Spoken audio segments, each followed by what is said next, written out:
Hello and welcome to Melee's Terminal, the series that takes a retroactive look at the Fire Emblem series chapter by chapter. I'm your host, I'm Melee Kirby, and today we're taking it back to chapters Prologue 1, 2, and 3 of Fire Emblem Path of Radiance. Hell yeah, I am so excited for this one, guys, because Path of Radiance is one of my favorite games in the series. It's not my number one. I'll let you guys know when we get to my number one, but it is very high up there. And it's such a good game. It's got so many great elements that I'm so excited to talk to you guys about throughout these next 8 to 9 episodes, not including the support ones. So yeah, I don't really have any desire to beat around the bush. Let's go ahead and get into our question from last episode, which was, who is your favorite Grail mercenary? I did suggest that as a hard mode, you could choose not to do Ike. And most people did not just say Ike, so I'm glad that a few people were able to think about it and come to an interesting conclusion beyond just the single most popular character in the entire series. Because I like Ike too. Ike's probably my favorite. I'll go ahead and say that. I think Ike's, yeah, is he? Probably. But, you know, I totally get why Ike is so popular, trust me, but I do think it was more interesting and probably led to a more, or a higher diversity of responses, which is always neat. At that one nerd 0329 says, besides Ike, probably Soren, though Titania is also a strong contender. Both of those are great. I lied. There wasn't really a very strong diversity of answers because just about everybody said Titania.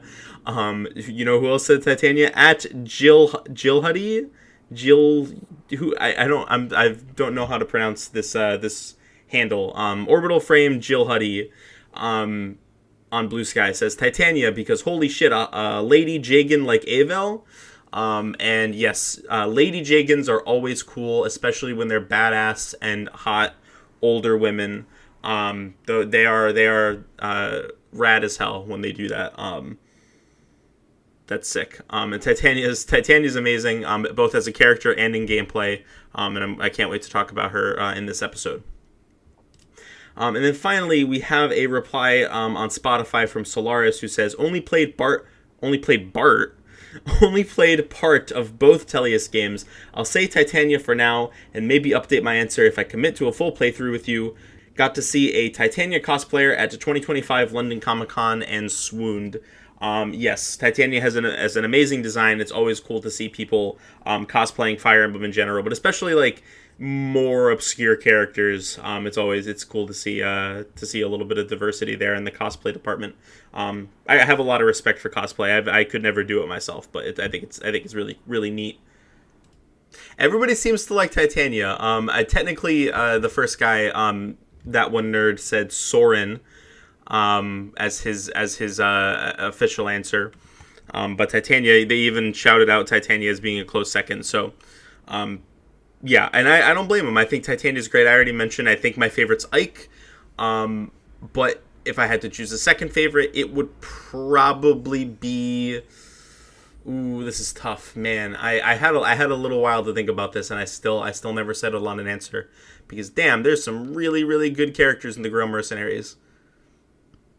I'm pretty sure I forgot to mention Riss last time. It's not Riss. Poor Riss. But Riss is also in the Grail Mercenaries. I think maybe it was Soren that I forgot to mention. I forgot to mention somebody, I'm pretty sure. I made a couple of mistakes last episode, but we'll get into the other one. Later. I think it's gotta be Shinon, if I'm gonna be honest, which sounds bad, because Shinon is a piece of shit. He's very racist. And he's not a good person by any stretch of the imagination. But I am a firm believer that you can enjoy fictional characters who are bad people, and that's totally fine. I like Shinon because he's like the ultimate hater.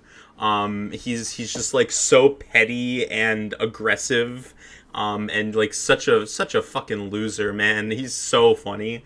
So it might be Shinon. I like them all, man. It's really hard for me to decide which ones are my favorites. I think second favorite might be Oscar. I really like Oscar, especially in gameplay. But that's a debate that, well, I guess not a debate, but a discussion we'll have more later. So yeah, probably Shinon, maybe Oscar. Could go either way on that one. Okay, and now for next episode, I want to know. Okay, you know what? I've decided I had to think about this one for a little while, because I couldn't think of a good question. But I think I've settled on one, and this is a big one. This is one that I'm hesitant to rip the Band-Aid off of this early, like relatively early on into the podcast. I guess we're 5 games in, so maybe it's not that early. But I think it's appropriate for the context for the episode that we're talking about, and I think it's a good way to sort of honor Titania for being by far the most popular Grail mercenary out of the responses that I got. So here's my question for you guys: who is your favorite Jagan? The Jagan archetype is one that we've talked about many, many times. Basically, every game has one. The only one that maybe kind of doesn't is, well, at least that we've talked about so far, is FE4. And certain games have more than one, or maybe you could argue that some are like more Jagan than others. Fire Emblem archetypes are very weird. So there's definitely room to argue, like you could argue fucking Shinon and Gatri in this game are Jagans, right? But it's a little bit more up in the air. So I'm just going to go through my list of who I personally consider to be Jagans.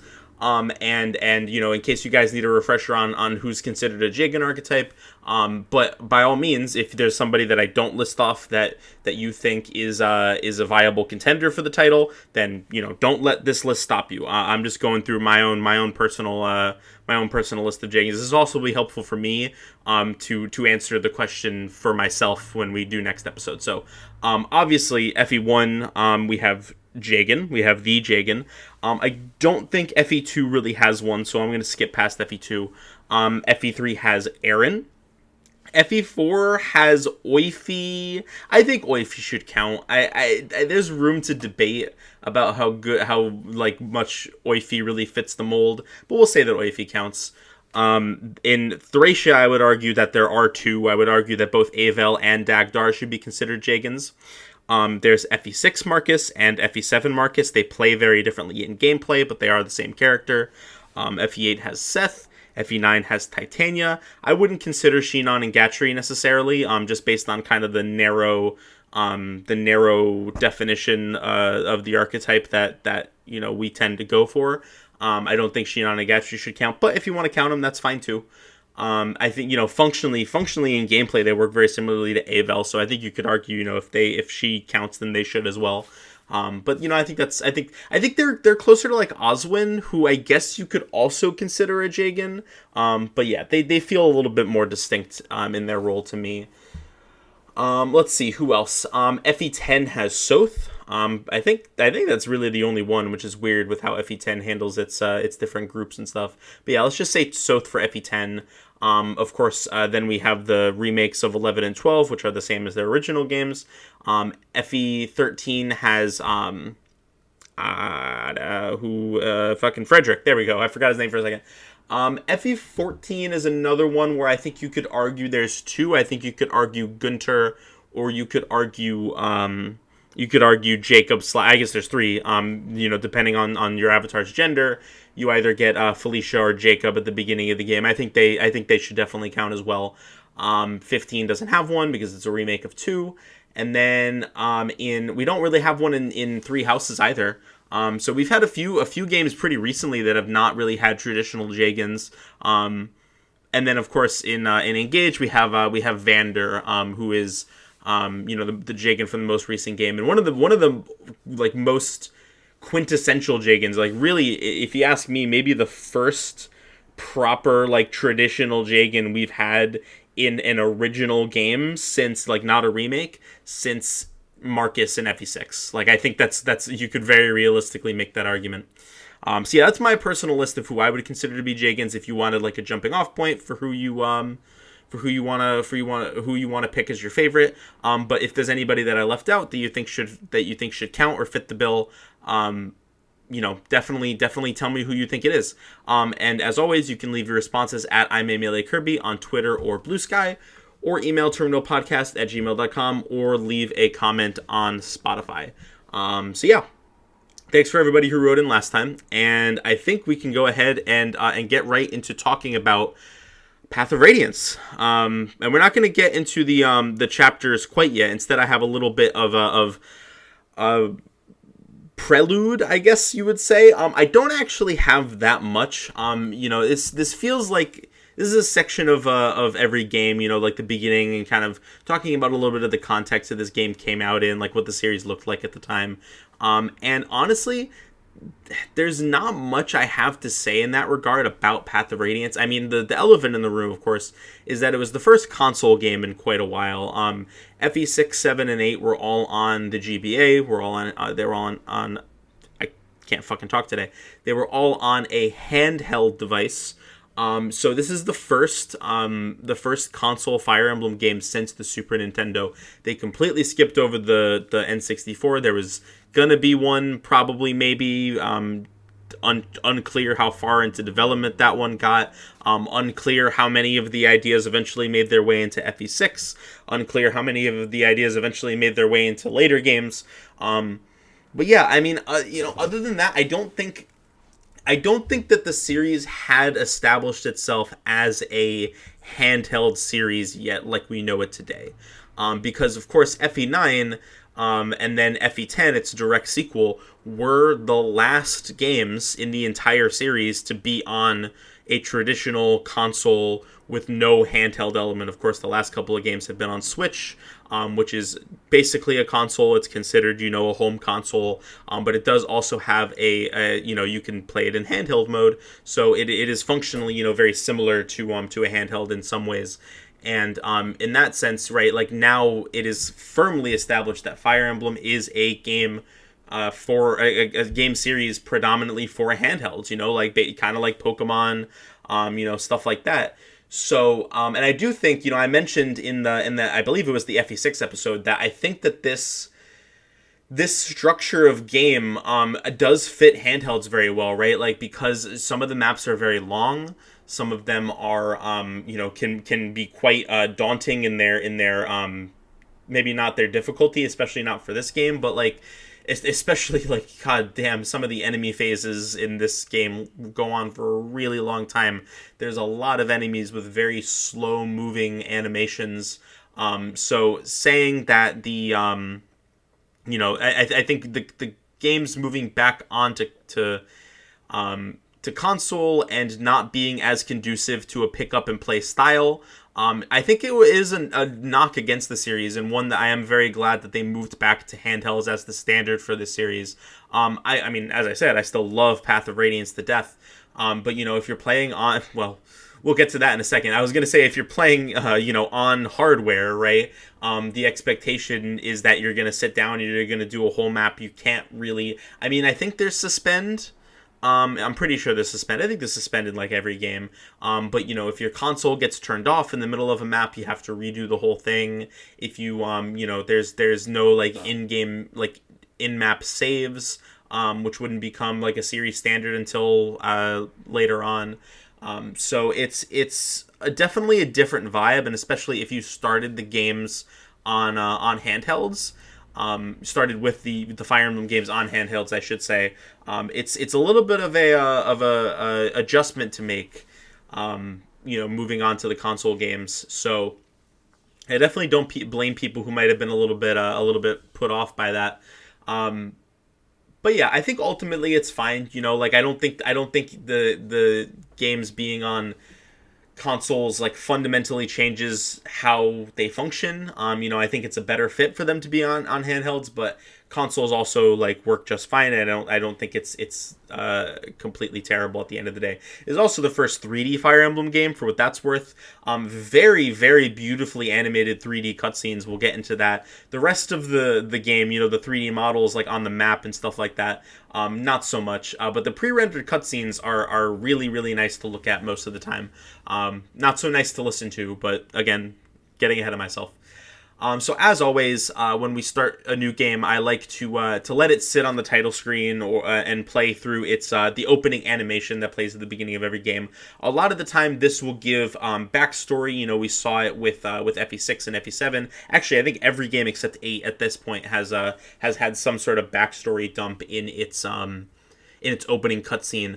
But FE8 started the trend of it being more like a anime opening almost, like the thing that a lot of games do, right, where it'll just be like either gameplay reel or like edited cutscenes or something like that, some sort of like cinematic opening rather than any kind of like lore or information being provided to you. Is just there to look cool, and it looks pretty cool in Path of Radiance. There's a couple things I want to say about this, even though it doesn't offer any information. There is some stuff here that I can comment on. The first shot of this intro cutscene is the Tower of Guidance. Now, if you don't remember what the Tower of Guidance is, I wouldn't blame you, because it's not even actually in this game. This is a good opportunity since it's a new game. I'm going to be posting about FE8 being done on Reddit soon. So if you're new, hello. Welcome to the first episode of that you're listening to of Melee's Turn Wheel. This is a good opportunity to remind everybody that I spoil all the games a lot. There should not be an expectation that you're gonna go in here spoil free. I will be openly spoiling everything in the game that I'm talking about, with no warning. I will try to be a little bit more tame about spoiling later games or games outside of the one that I'm directly talking about. But Path of Radiance specifically is a little bit weird because there is a direct sequel to Path of Radiance, Radiant Dawn, Fire Emblem 10, and unlike I think any other game in the entire series, Path of Radiance was very clearly and very obviously written like with the understanding that it was going to be part one of a two-part duology, right? So there's plenty of references to things that are not going to be addressed until the next game, and this is actually one of them. The Tower of Guidance is essentially the final dungeon of Fire Emblem 10.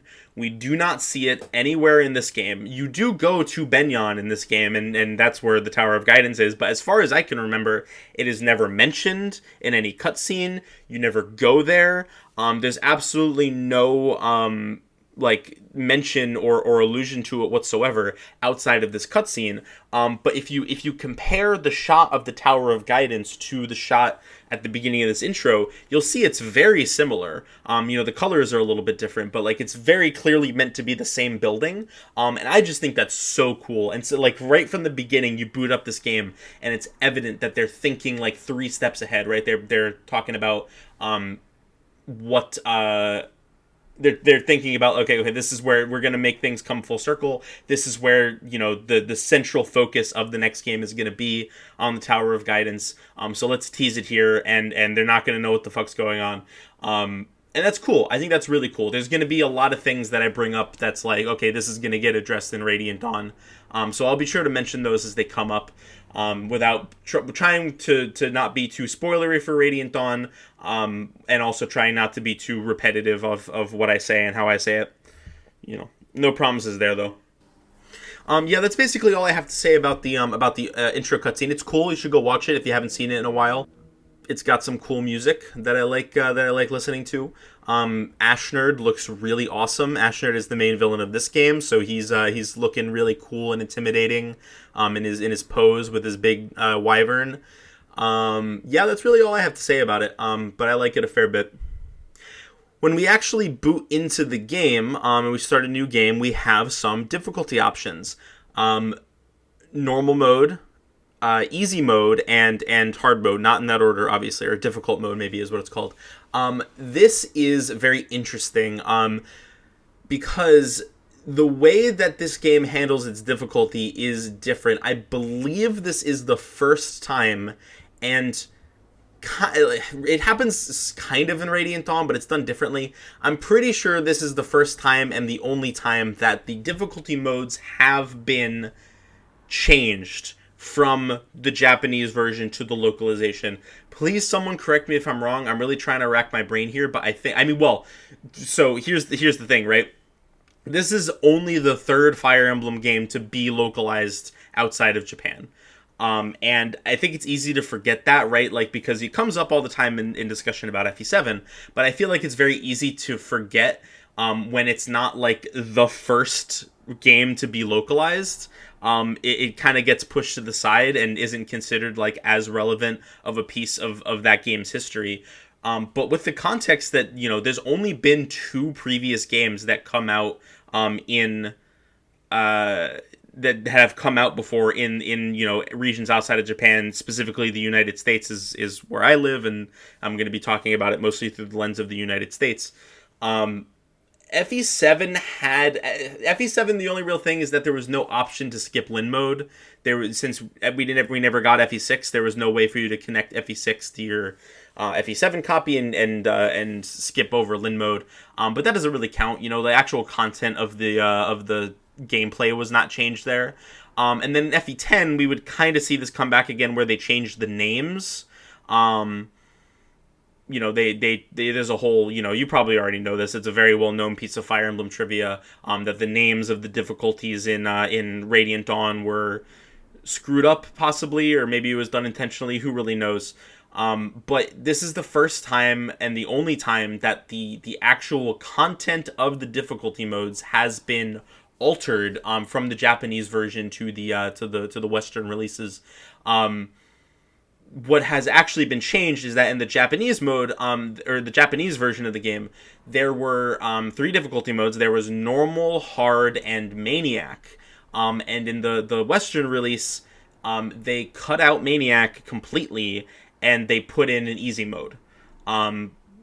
Possibly still trying to find its footing as a Western property, and wanted to make sure that it was being accessible to as many people as possible.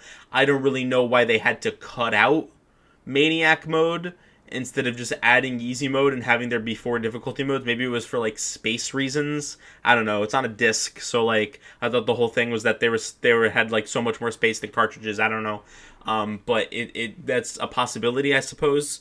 If they wanted to add an easy mode, I don't think that's a bad thing necessarily, but Maniac mode, everything I hear about Maniac mode is that it's dog shit. So I'm not exactly stressing about the fact that it's gone, but it seems a little weird to me. I will say, on the subject of difficulty, this is also considered to be one of the easiest games in the entire series, on its hardest difficulty in the Western release, at least. I don't really know how Maniac mode compares to other games. It's not a I don't think it's supposed to be very hard. I think it's just kind of considered more tedious and annoying than anything.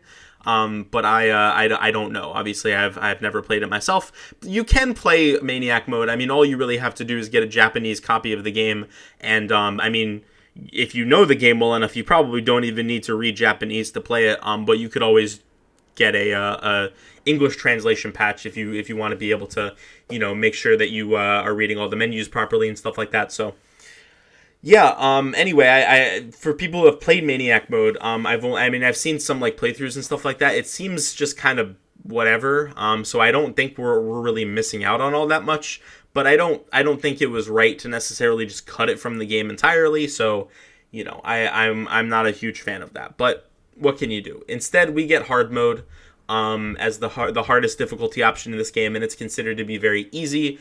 I would argue definitely not even close to as easy as FE8, but probably distinctly the second easiest Fire Emblem game on its hardest difficulty mode, if you are an English-speaking player. Or, I assume it's... I don't really know. I haven't looked up the version differences. I assume this is the case for every region outside of Japan, but I don't know for a fact. So, anyway, that's all that I had to say about a preamble, I think. If I forgot anything, I'll try to remember and bring it up later. But I think we can go ahead and get started talking about our chapters for this episode, starting with chapter 0, prologue, in other words, which is called Mercenaries.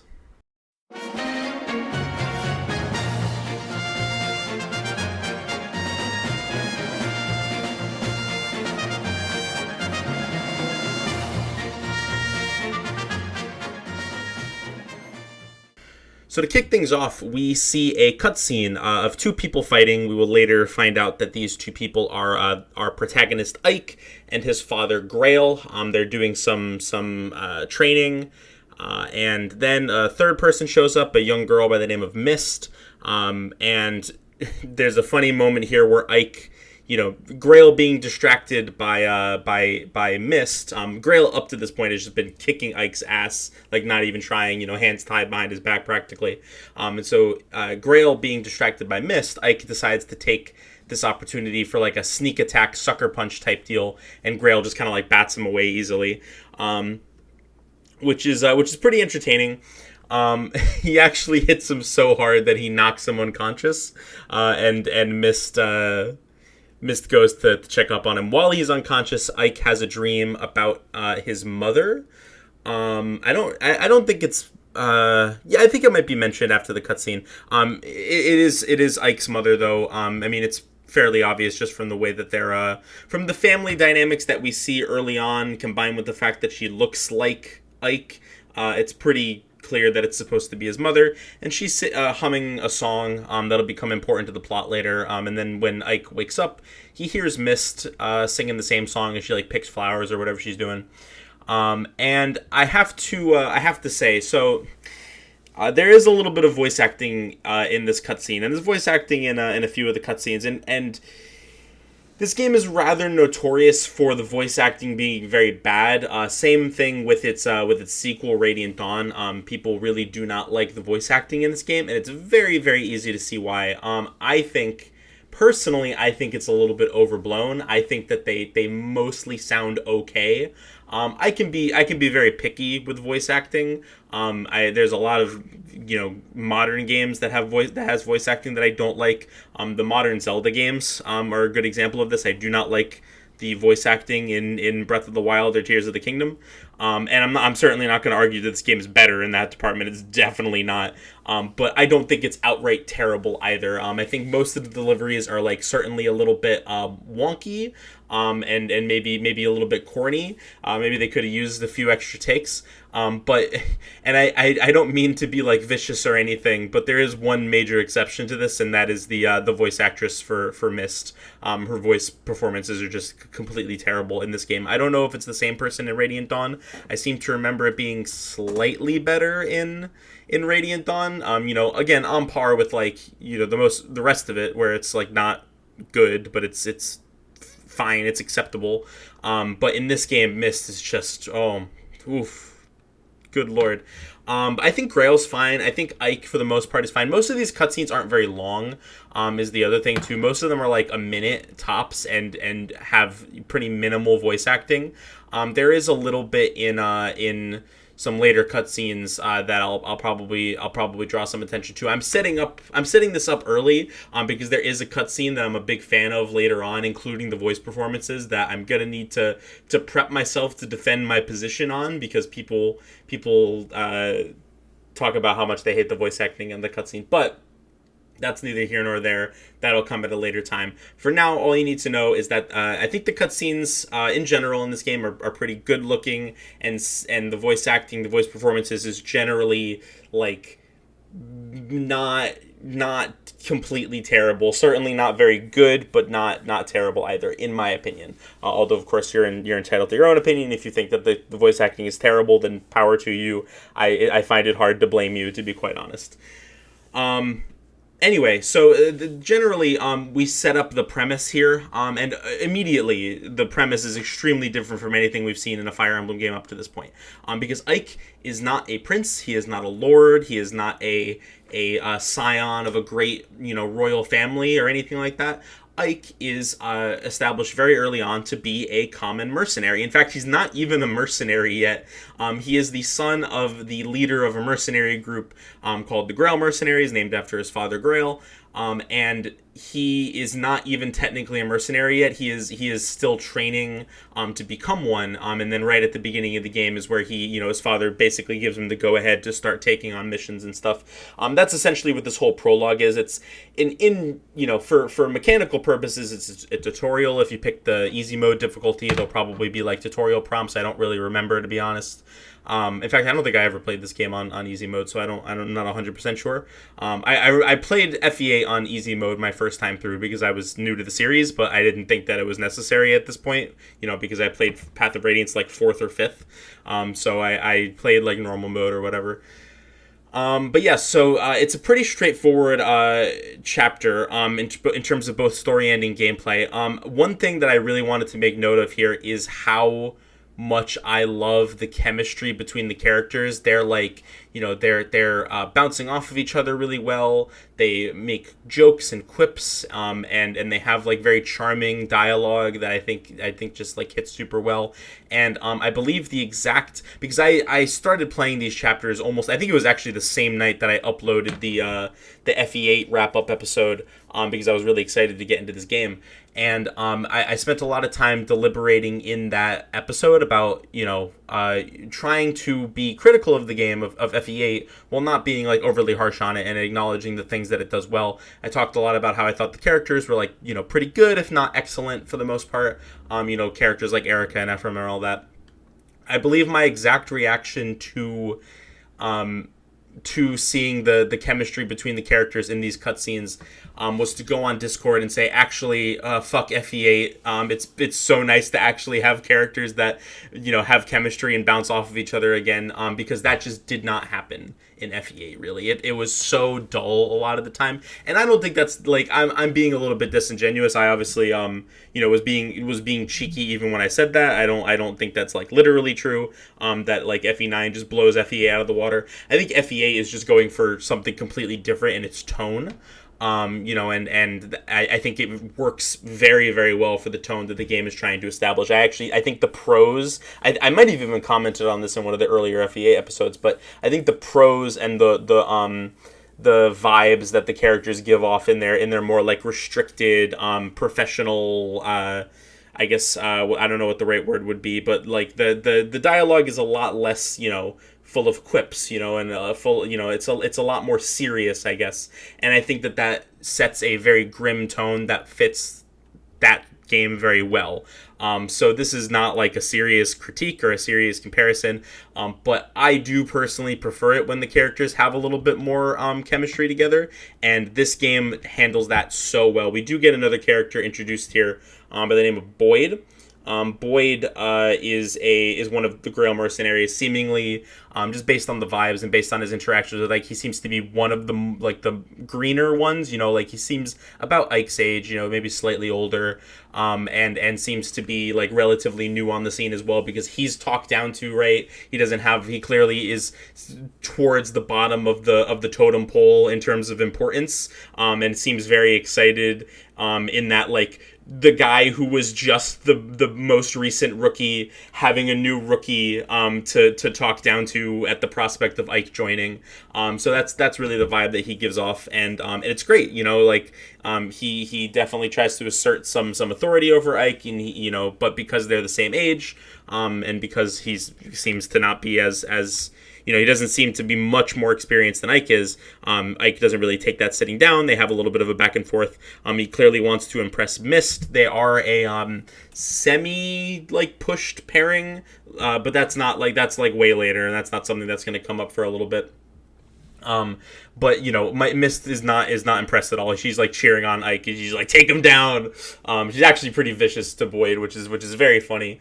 I don't know. I'm a big fan of all of their interactions here, and Grail. Grail has absolutely no patience. I think Mist, when she's talking to Grail about, you hit him so hard that you knocked him out, you should go easier on him. You don't want to hurt him. And then Grail is just like, if he cannot handle that, then he should not be a mercenary. And Ike agrees. Ike's like, I can handle it. Don't worry, I'm fine.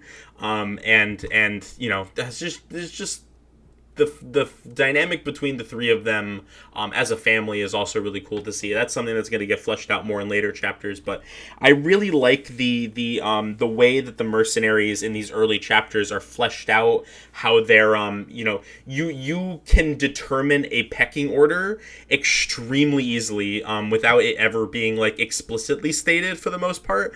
You can say that it's like, Grail at the top, then Titania, then probably like Shinon and Gatry, then maybe like Oscar, Riss, and Boyd, and then Ike. Like that's how I would determine it, and that's the fact that you don't really need them to just like explicitly spell that out for you is really impressive to me, and speaks to the quality of the writing on display here. And it's not it's simple, right? Like it's not redefining anything. You know, it's not reinventing the wheel, but it gets the job done very effectively and very efficiently, in my opinion.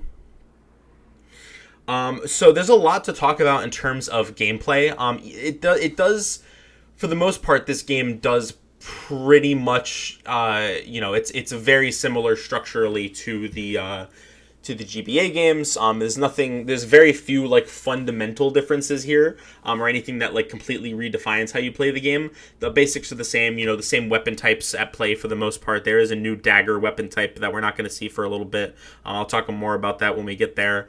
And there's no dark magic, at least not. I don't think there's even any like enemy dark magic. Maybe there is.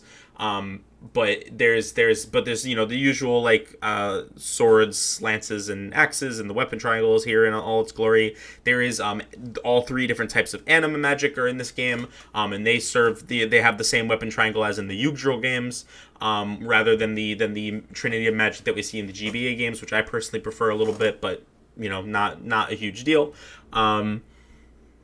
But yeah, that's and then bows. Then I mentioned bows. Bows are there as well, and they suck in this game, but we'll get there. I guess we could just say like this is an easier game. I already mentioned, and generally speaking, the easier games tend to be more enemy phase focused. We've just determined the distinction between enemy phase focused games and player phase focused games in the past. So I'm not going to go into a whole lot of depth about it here, but basically bows tend to be better in player phase focused games where you benefit from being able to take the initiative, and fighting on enemy phase isn't as highly valued. Whereas in this game that is not true. You're going to be doing a lot of fighting on enemy phase, so bows tend to not be too great. It also doesn't help that the actual individual units that they're on are not very good for the most part, but again, we'll get into that at a later point. I think the only things that I really wrote down to talk about, and I'm probably just gonna like make notes to bring up, like if I talked here about every single gameplay change, we'd be here for a really long time. So I'm just gonna like try my best to make note of the ones that come up as they become relevant and talk about them in the episodes, and then I might miss a couple until later on. So I'm gonna go ahead and assume this is probably not anybody's first time playing FE9, but if you really want to know like the ins and outs of the gameplay, probably don't rely exclusively on this podcast. Maybe like do a little bit of digging on your own, but I'll try to go over the basics of stuff as they become relevant for me in my playthrough. One of the things that it actually took me a few turns to remember is biorhythm. Biorhythm is probably the most significant change between the GBA games and this one. It's basically an entirely new gameplay system that operates independently from a lot of different factors. I guess the closest thing you had is in the other games were like, I don't know, like tactician bonuses, where there would be like some arbitrary thing that you had no control over, that would influence certain units. But it's basically not the same thing. Just kind of conceptually, I think they work similarly. Biorhythm is just a random. It's not random. Biorhythm is a multiplier, a buff or debuff added to your hit and avoid. I believe that's it. I don't think it affects anything else. And that multiplier can be very significant, or it can be very minor. When you open up the information menu for a unit, the unit details like their stats and things like that, it'll show their biorhythm. It'll show you where in their biorhythm cycle they're at. It's shaped kind of like a sine wave. It goes up and down, up and down. And certain characters, their sine waves are like closer together. I guess that would be the frequency, right, of the sine wave is slightly pushed together, which indicates that their biorhythm, changes very rapidly, whereas some characters are more protracted, and some characters the amplitude, I believe, it's been so long since I've had to look at a fucking sine wave. The amplitude of the sine wave is lower, so their biorhythm tends to be relatively unimportant. So it's individual by unit. There's a few specific patterns that like every character will fall into one of like a specific set of patterns. And there's also certain skills that interact with it. I think Boyd, we'll talk about Boyd in a minute, but Boyd has a skill called Tempest, if I'm not mistaken, that interacts with it. It doubles its impact. And letting the cat out of the bag here a little bit, I guess we might as well just talk about this now. I don't like biorhythm. I think it's dumb. I think it is an extremely weird mechanic that holds back some of like the best gameplay in the series. To be honest, I think there's a lot of things to really like about the gameplay in these games. But biorhythm is not one of them. It just adds an arbitrary element that you need to keep track of, that you have very minimal control over, because very, very rarely can you actually do anything about biorhythm. There is a thing you can do about it in Radiant Dawn, where like one of the skills that your dancer equivalent has in that game is that you can boost someone's biorhythm to its maximum. That's pretty rare that you're actually going to get use out of that, because you much rather just dance for the most part. So yeah, and then in this game, other than the skills, it like barely interacts with anything that you have impact over. You can't even really assign skills for the most part in this game. There are skills that you can assign, but they're predetermined. I mean, I guess the skill system is a whole thing that we'll get into. But yeah, basically, the long and short of it is that biorhythm is not something that you have direct control over most of the time. So if someone's at bad biorhythm, you either have to just not fight with them for a little bit, which is dumb, and you probably aren't going to do that. What you're probably going to do instead is you're just going to like eat the accuracy debuff. And sometimes it won't matter. Sometimes your hit will be high enough where it's going to be very negligible. But sometimes, it could be the difference between like an 80% chance to hit and a 70% chance to hit. And sometimes that does matter. This game does use 2RN. So 10% makes a bigger difference than it seems like it would on paper. But even if it was just 1RN, right? Like 10% is a huge difference. Like if you're fighting, 20 enemies on enemy phase, which is not realistic, which is not unrealistic, then that's the difference between killing all of, if you're fighting 20 enemies, it would be leaving 6 alive as opposed to leaving 4 alive, I think is how that math works out, which is annoying and sucks. So yeah, I don't like biorhythm. I wish it wasn't in the game. There's not really much you can do about it, and by the end of the game, it tends to not be like that big of a factor anyway. Your stats just get so high. You can forge high hit might on weapons. This is a game. I think this is the game that introduced forging, which is, we haven't seen that yet. It's not going to come up in this episode because we don't have access to it yet. But that's a thing that you can do to mitigate it later on, is forge high hit on weapons and stuff like that. You're going to be forging a lot by the end of the game, so for the most part, it's like pretty easy to work around. But now, if this sounds familiar to you, you might recognize it as something I've talked about before in regards to Thracia, specifically one of my, probably my single least favorite mechanic in the entire series, was the fact that stabs could miss in Thracia. And a very common counter-argument to this from Thracia defenders is that, yeah, it sucks, but by the end of the game, it barely matters. Even by the middle of the game, it like barely matters, because you're probably going to have units, most of your staffers are going to have over 10 skill. At that point, they can't miss anymore. And my argument then was that even if it's, practically completely irrelevant by the end of the game, it still sucks. And for that to be consistent, I would argue the same thing about biorhythm. I am nothing if not consistent, except when I'm not. And we will see that. You will see a lot of my bias over the next, the next however many episodes there are in this game, and then also Radiant Dawn, which is also a game that I really like. And I'm sure there will be plenty of times where I will make an argument that was similar to one. I will make a defense that is similar to one that I've dismissed in the past. And I'm not a perfect person. You're going to have to just live with that. Anyway, that's enough about biorhythm. Let's talk about the animations, because there are animations in this game, and they're not nearly as cool looking as in the previous game. I mean, that's maybe a little bit of an unfair standard. The transition to 3D for a lot of series was very rough. I can only imagine how shit these animations would have been on the N64. Oh my god, they would have looked terrible. But for the GameCube, it definitely could be worse. I think there are some cool animations in this game. They're definitely not as flashy, as like the pixel art stuff from the GBA games. But there's some cool ones, like the fucking like Ike just like slashing through someone while diving at them full speed. That's pretty cool. There's a few other ones like that. The way certain units will like flail their weapons around and do some cool flourishing. That's the word I'm looking for. That's pretty neat. But for the most part, they look ugly. For them, maybe not ugly, but like certainly not anything to write home about. The real thing is, and they can be as ugly as they want to be. It's whatever. The real thing is that they're very, very long. And so if you want to actually fight with animations on, you want to see the cool combat animations. They take forever. And some of the late game chapters have very, very high enemy density. You're probably not going to want to keep those animations on.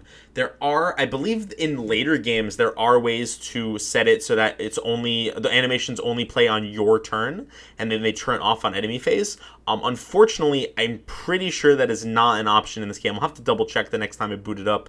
But I'm pretty sure you do just have to turn them all on or all off, or for individual units, which is, some level of control, which is good. But it's not the same as because I would love to just be able to watch them on my turn. I think they look cool sometimes. But on enemy phase, I'm turning that shit off. And for the most part, I turn it, sometimes I'll keep it on until the mid game when the enemy density starts to get really out of hand. It's really just a matter of when you feel like turning it off. Even the map animations, though, right? Even when you turn off the animations and instead it's just it stays zoomed out on the map screen, and you have to and you watch the little models just whack each other on the map. Those also take a really long time, especially if you proc any skills. Those skills can prolong the animation for a very long time. And so there's no fast way to play this game. It is one of the biggest criticisms of the game, and one that I wholeheartedly agree with as someone with very bad ADHD. It is genuinely really difficult for me to sit through long enemy phases in this game without getting bored or going to do other things, because it just takes a very, very long time, even if you have animations turned off. God help you if you have them turned on. Holy shit, I could not even imagine.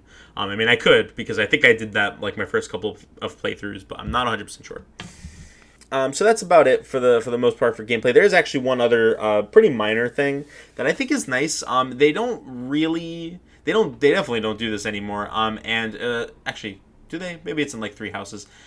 This is something that's been relatively inconsistent. Some games might have brought it back later that I'm forgetting about, but there is a new inventory system introduced in this game. And when I say new inventory system, it's still similar, right?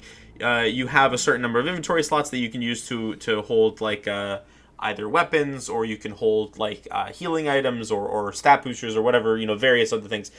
First of all, there are just different items that you can equip on your guys, especially if you're doing a second playthrough. They add different crests and stuff like that influence growth rates.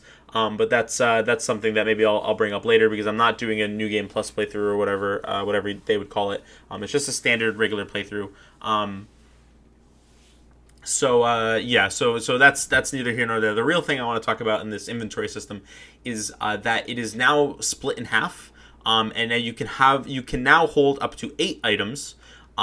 However, 4 of them, there are essentially 4 weapon slots and 4 non-weapon slots, I guess. Places for your healing items, or for your stat boosters or whatever, what have you, anything that's not a weapon. That's pretty nice, especially in this game, because something that you're going to notice, especially after the first 4, 5, 6 chapters, is that there is no convoy in this game for a very, very long time. It's actually, I think, the latest that you get access to the convoy in any. That's not true. FE7 is technically longer if you count Lid mode separately, but just going off of the start of Eliwood and Hector mode, this game has the longest wait between beginning of the game and getting the convoy. So for the beginning of the game, you're going to be sending a lot of your items. You're going to be discarding a lot of your items, throwing them out completely, because you can't send them into a convoy, which I think is dumb. But, there's nothing I can really do about it. So you're just going to have to be careful about your inventory management, and do your best to keep track of what's going where. Trade your items as frequently as possible. Make sure that you have plenty of open inventory slots, because the last thing you want to do is have to throw out a weapon that you don't want to get rid of. Especially since there's no armory early on either. So you got to make sure that you're using your weapon uses efficiently and not just wasting a whole bunch. Okay, that's basically everything that I wanted to say for the introduction to the gameplay of this game. The actual gameplay of this map is extremely simple. Like I said, it's a tutorial map. It's the same thing as like Lynn killing those bandits in Chapter 1 of Lynn mode or whatever it may be. And all you have to do is, as Ike, you go and you fight Boyd. And then after you beat Boyd, you go and you fight Grail. Grail has a skill. There's a lot I actually want to talk about on Grail's like if you look at him as a boss in this chapter, you can see a few things about him that I think are really funny.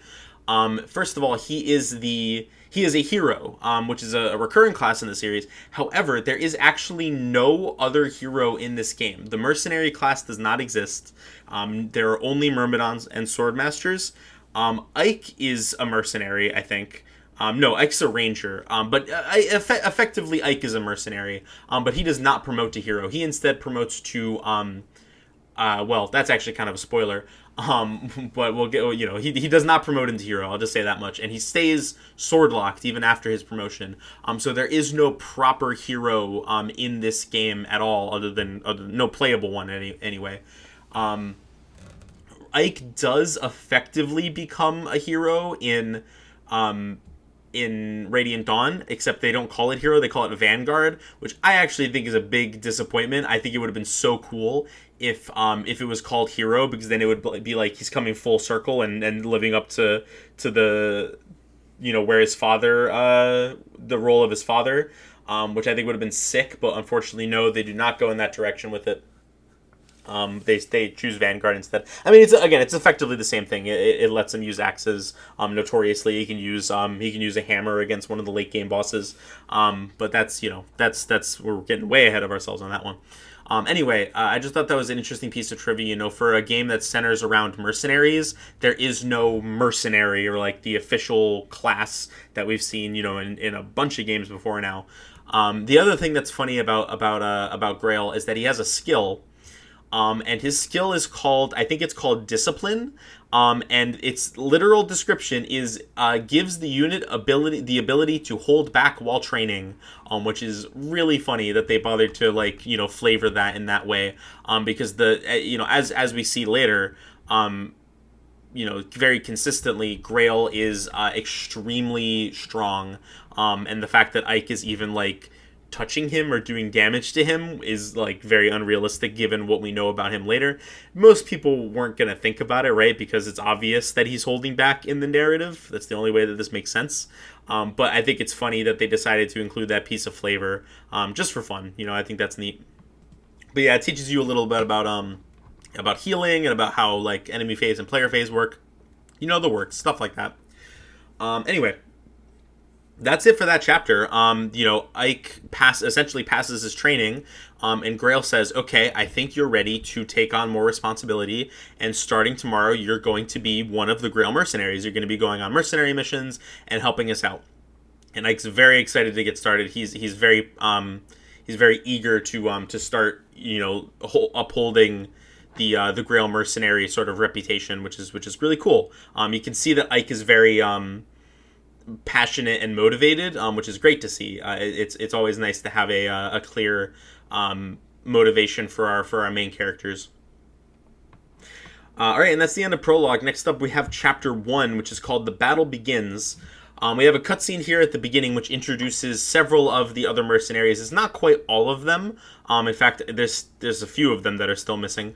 But we met Boyd last time, and now we're meeting Titania, who is the deputy commander, or essentially the second in command of the Grail mercenaries, and also Oscar, who is Boyd's brother.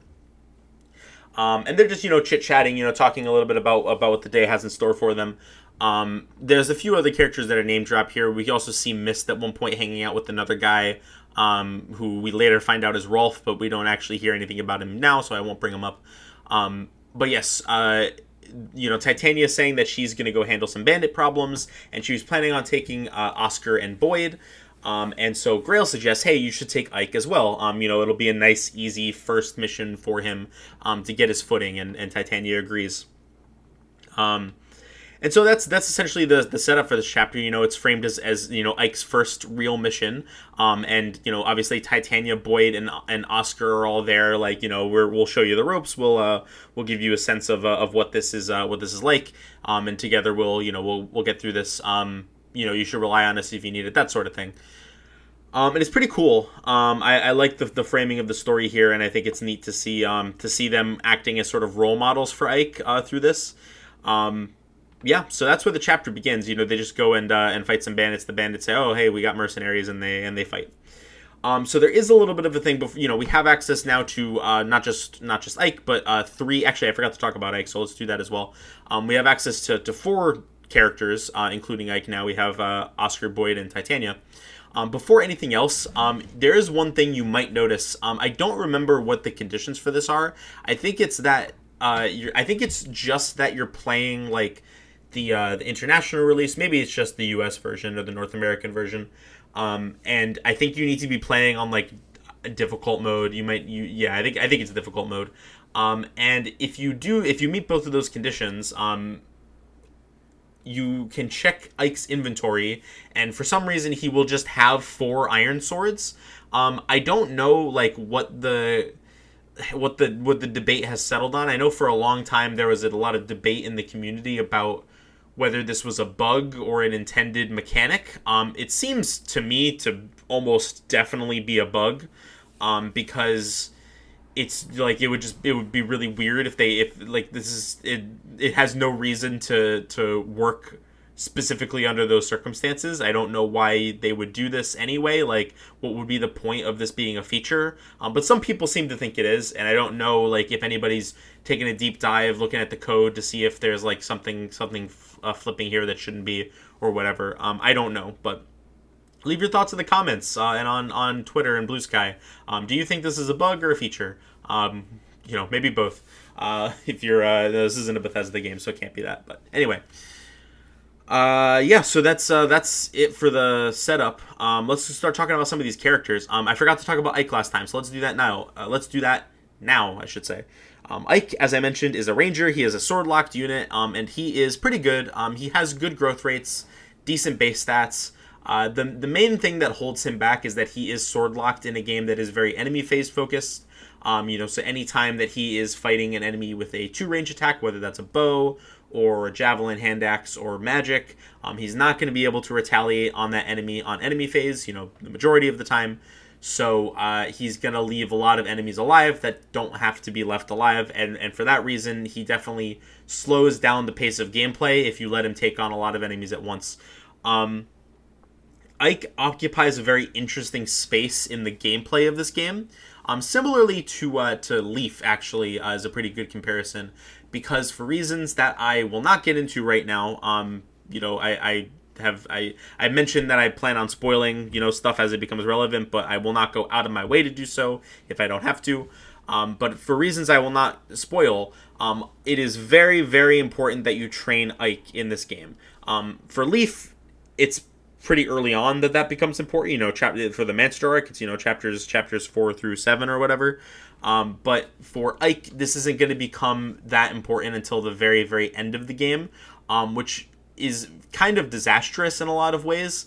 Because at least for Leaf, right, if you fuck it up and he sucks and you don't have a good way to get through Manchester, then you have to, if you really feel like you need to reset the whole game, that's like, 4 chapters that you have to do. But for Ike, if he gets bricked on his big thing at the end of the game, then, you don't technically have to do it. It is possible for Ike to not be able to beat that encounter and still progress the story, but it is going to make things a hell of a lot harder for you in the long run. So you really want to make sure that you're training Ike, and you're giving him plenty of experience. You don't have to be giving him like stat boosters or anything unless he's getting horribly speed screwed. There is also a way to rig level ups in this game very easily, which we'll talk about when it becomes possible. So if you find yourself having an Ike that's just terrible, really heavily speed screwed, you might want to look up the stat benchmarks just to be sure that you're meeting them. Of course, if you played FE9, you know what I'm talking about. But yeah, so I highly recommend that you train Ike, even if it is a little bit of a slow process. There's definitely ways that you can train Ike while making sure that the majority of combat is seen by Boyd and Oscar and Titania and all them. Giving him boss kills is one way to do that. Specifically letting him kill the bosses. Just being smart about your positioning and having him only fight guys that he can retaliate against, stuff like that. If you're thorough and you're smart, it shouldn't really matter all that much. And also, especially for this early section, before he promotes, because he does have a story-based promotion, you have plenty of time to get him to level 20 before that story promotion. I already have him at like level 8 or something like that, so he's fine for me right now. And I think he's leveling up at a pretty average pace. He's getting good stats and all that. So I think he's like pretty good overall. This game is definitely, it's so easy that, like, again, you can just put characters with hand axes and javelins in the middle of enemies and kill them all. But at the same time, you're very rarely forced to play quickly in order to, alleviate pressure off of yourself or anything like that. So there's definitely room to just like slow down a little bit and use Ike, and it's not like that big of a deal. I think it's fun. I think it's worth using, or I think it's worth doing, I should say. And yeah, overall, I have a good time training Ike. Okay, now let's get into the big guns. Let's talk about Titania. So Titania is the Jagan of this game, and I'm not going to explain what a Jagan is. You guys already know, and in the off chance that you haven't, I've explained it in basically every other game that we've talked about. So I'm just going to cut right to the chase. Titania is the Jagan. She's also what people would colloquially refer to as an oify, which I do not think is a very fitting name for this archetype, but it is used to typically in the common parlance to refer to a Jagan who is consistently good throughout the game, or who has good growth rates. Those are not necessarily the same thing, but that's the idea. The point being that Titania is extremely, extremely good, and she continues to be good throughout the game. If you continue to put experience into her, she will continue to level up in good stats. I do notice that over time she starts to become a little bit frail in comparison to some of her the alternatives that you have, and she might not do quite as much damage. That second part can be very easily mitigated with forges, but none of this is to downplay that Titania is quite handily the best unit in the game. I don't even think it's close. Well, no, that's not true. I think there's room to argue about like Marcia, but like I think Marcia is definitely better if you're playing fast, but like if you're just playing relatively casually, I think Titania kind of blows Marcia out of the water, to be honest. But you might disagree. That's fine. But I think that at the very least she is very high up there. Titania is very high up there. So definitely respect the hell out of Titania. She's also really hot, and very just like a cool aesthetic. She's the lady knight with a stern commanding presence, and that's pretty cool. I'm a pretty big fan of Titania. We're going to be doing the support episodes, and hers is going to be one of the earlier ones. So we'll definitely get into some of her support conversations and talk about the interaction she has with other characters. But just in terms of gameplay, just know she's extremely good. She is an axe paladin. The way paladins work in this game is actually really cool, because every cavalier will have one weapon type that they can use. We'll talk about Oscar in a minute, but just to use them as an example, Oscar has lances as his weapon of choice. They can only use one. Cavaliers in previous games were usually able to use both swords and lances, especially in the GBA games, but also sometimes in Thracia and Genealogy as well. The Yu-Gi-Oh games did have characters that were limited to one weapon type, and those characters usually stayed limited to one weapon type after they promoted. What this game does is something completely different, where after they promote, they will be able to choose from one of the physical weapon types that they do not already have. So let's say Oscar, when he promotes, you'll be able to choose axes, swords, or bows. And I think that that's pretty neat, and I'm a big fan of that gameplay autonomy. I like being able to have choices in my Fire Emblem. Like when it comes to promotion, split promotions are gone in this game. They do not exist anymore and will not be coming back until fucking Awakening. So this is one of the few ways that you are given some autonomy in your promotion options and the way that you build your army. The way that you can use the same units and have them be different from each other, which is when I think one of the biggest appeals of split promotion is that even people using the exact same team might have them look very different depending on their promotion options. That's not really a thing in this game for the most part. If you're using the same team, they're going to look pretty similarly no matter what. But if you're using all the Cavaliers, they might look very different depending on the secondary weapon types that you choose. Titania has, because she's already pre-promoted, she has 2 weapon types. Her main one is axes. But then she also has lances, which are both pretty good. The main, and this is gonna, I guess we can just segue into Oscar right now. I've already said my piece on Titania. She's extremely good, and you should definitely use her. Don't be afraid to put experience into her. Maybe give her some boss kills so that she can get actually good experience early on. But do what you want. Oscar is also very good. He is a Cavalier, which have traditionally been, very good units in these games.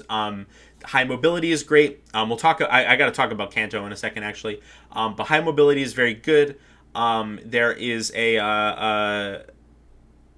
definitely a high demand on being able to move around very quickly. Lances is a good weapon type to have. It's not as good as axes, and this is kind of what I was getting at earlier. The autonomy of being able to choose a secondary weapon type is pretty heavily hampered by the fact that axes are the correct choice every single time. Axes are better, compared to lances. They are pretty similar, but they have higher might, right? So if you want to use a hand axe is going to be better than a javelin in almost every situation. Even the difference in weight or in hit, if that actually matters, which it rarely does, you can forge those away pretty easily, and then forge the higher might on the hand axes as well. So it's a little bit hamstrung if you're playing optimally, quote unquote. If you want to make sure that all of your units are the best that they possibly can be, you pick axes every single time, and unfortunately it's not a close decision, right? Every character that already has axes, or every Cavalier that already has axes, their secondary weapon type barely matters. Every character that doesn't already have axes just goes for axes every single time, which sucks, and I don't like it, but that's just the way the game works, unfortunately. You definitely don't want to go lances. Going lances wouldn't be the end of the world. Going swords would not be very good, but it would be okay, I guess. Going bows is a terrible idea, and you shouldn't do it. Except for maybe Oscar, but we'll get to that in probably not for a while, actually. But you might want to pick bows on Oscar. I'll just leave it at that for now. There's a reason to. But yeah, I mean, Oscar, in terms of his potential, he's a growth unit. He has very coin flippy growths. So if you get unlucky on some of his early levels, it can be difficult to keep him relevant and continue to get him experience as enemies start to get a little bit stronger. But the game is so easy that he doesn't need very many good level ups to start hitting the relevant thresholds. So I wouldn't worry about it too much. If you just put a good amount of effort into Oscar, if he gets bad level ups early on, you might have to push a little bit harder than you would like to. But if you're dedicated to using Oscar, it should be no problem. And I mean, this applies to just about every single character in this game, right? Even if they start to struggle a little bit with their growth rates, with some dedication, maybe a stat booster here or there, they will become absolutely fine, because the game is so genuinely very easy. But yeah, Kanto, I guess I'll talk about Kanto because it's relevant for both Titania and Oscar. Kanto in this game works how it did in the Yggdrasil games, meaning that if you were on horseback or wyvern back or Pegasus back and you attack, you can still move the rest of your movement, even after attacking. Normally it's in the GBA games, and in several other games, it was very limited to just being able to move the rest of your movement after doing certain tasks like trading, rescuing, using an item, talking to somebody, all that stuff. but not attacking for the GBA games. You could not move the rest of your movement after attacking. In the Eutro games and in the Tellius games, and also in Three Houses, you can. That is, it's very broken. It's very busted. It's not quite as overpowered as it was in like Genealogy, but Genealogy is also just structured very differently in terms of its map size. So, it's maybe a little bit of an unfair comparison. It is still very, very, very strong. And one of the reasons that Titania is the best unit in the game, and Marcia, Jill, Oscar, all these guys are pretty strong contenders as well for being high up on like tier lists and stuff like that. But yeah, Oscar's a lot of fun. I enjoy using him. I'm probably not going to use him this playthrough. Nor am I probably going to use Boyd. I'm still struggling to think of who I'm going to use this playthrough for sure. But I have some ideas that I think will be fun. Anyway, speaking of Boyd, let's talk about him now. So he is an axe unit. He's a fighter, and he's pretty good. As I've just got through explaining, mounts dominate pretty heavily in this game. But Boyd, for being a foot unit, does a really good job of keeping up with them. I think just because he joined so early, and manages to stay ahead of the EXP curve really easily, plus also having access to the best weapon type in the game right off the bat, that's really huge. He similarly to actually, let me double check Boyd's growth rates. I haven't actually looked at the growth rates for most of these characters in a while. I was gonna say he has like pretty middle of the road growth rates, but I actually don't know that that's true. Yeah, no, for the most part, I mean, he has 60% strength, which is pretty good. 45% speed, 50% skill. His defensive stats are pretty mediocre. His HP is good, but his defenses and resistance are pretty bad. But yeah, I mean, it's typical fighter stuff, right? Like, this is just how fighters be most of the time. They're glass cannons. Sometimes they're very slow, which tends to hamper the whole glass cannon thing because it means that they don't really do their job at being good at killing things. But if you're fast like Boyd, he's like I like it better when they're fast. And I mean, 45% isn't like amazing, speed growth. There is a speed wing that you get very early on that might be worth giving to him. If you're interested in using him, I would just give it to anybody that you feel like you want to use, but that you think might struggle with some speed level ups, or maybe wait until they get a few level ups and see who's lagging behind in terms of speed. It's also not a bad idea to save her for Ike in case you really need it, to get him out of range of being doubled by that late game boss I was talking about. So yeah, there's a few things you can do with that Speedwing. We don't actually get the Speedwing in this chapter though, so we'll talk about that when we get it. I think I'm done talking about Boyd though. I mean, it's pretty straightforward. He's one of the better foot units in the game, because you have access to him right from the start, and I would recommend using him at least for a while, right? Like, he can be very competent. And if you want to carry him through to the late game, he does very well for himself. He does get access to bows on promotions, which doesn't matter, except in very specific circumstances. Put a pin in that. We'll come back to it at a later time. Okay, so for the gameplay of this chapter, it's very straightforward. It's just a simple route. Actually, it might be a seize. Either way, there's so few enemies that you're just going to end up routing them anyway, probably. There's also some villages that you have to save, which I think is great that the game is introducing an anti-turtling incentive this early on. That's not something that we always see. Sometimes it takes like 3 or 4 chapters for us to get an anti-turtling incentive in the way that we see it here. It's very trivial to save the village that you need to save. You just gotta like block one of the bandits from getting there, which is pretty easy to do, especially if you're allowing yourself to use Titania. But you definitely want to rescue that village, because it gives you an angelic robe. There is also I guess technically it is a village that you have to visit right at the start, which gives you I believe a steel sword. So decent item there, especially early on. And after Ike starts to get some level ups, he might be able to double with that consistently if he's getting good enough speed, which is pretty good. I forgot to talk about strength as con as well. That might actually be the biggest change that this game makes in terms of gameplay. So if you remember, build, or constitution as it was called in the GBA games, build was from Thracia. Basically, every weapon in most Fire Emblem games, all the ones that we've talked about at this point anyway, have a weight stat. And generally speaking, heavier weapons tend to be more powerful. It's not always true, but that's the general trend. Is that you're trading off higher damage for a bigger weight, and therefore a bigger speed reduction, because weight influences your speed. The way that weight is offset changes from game to game.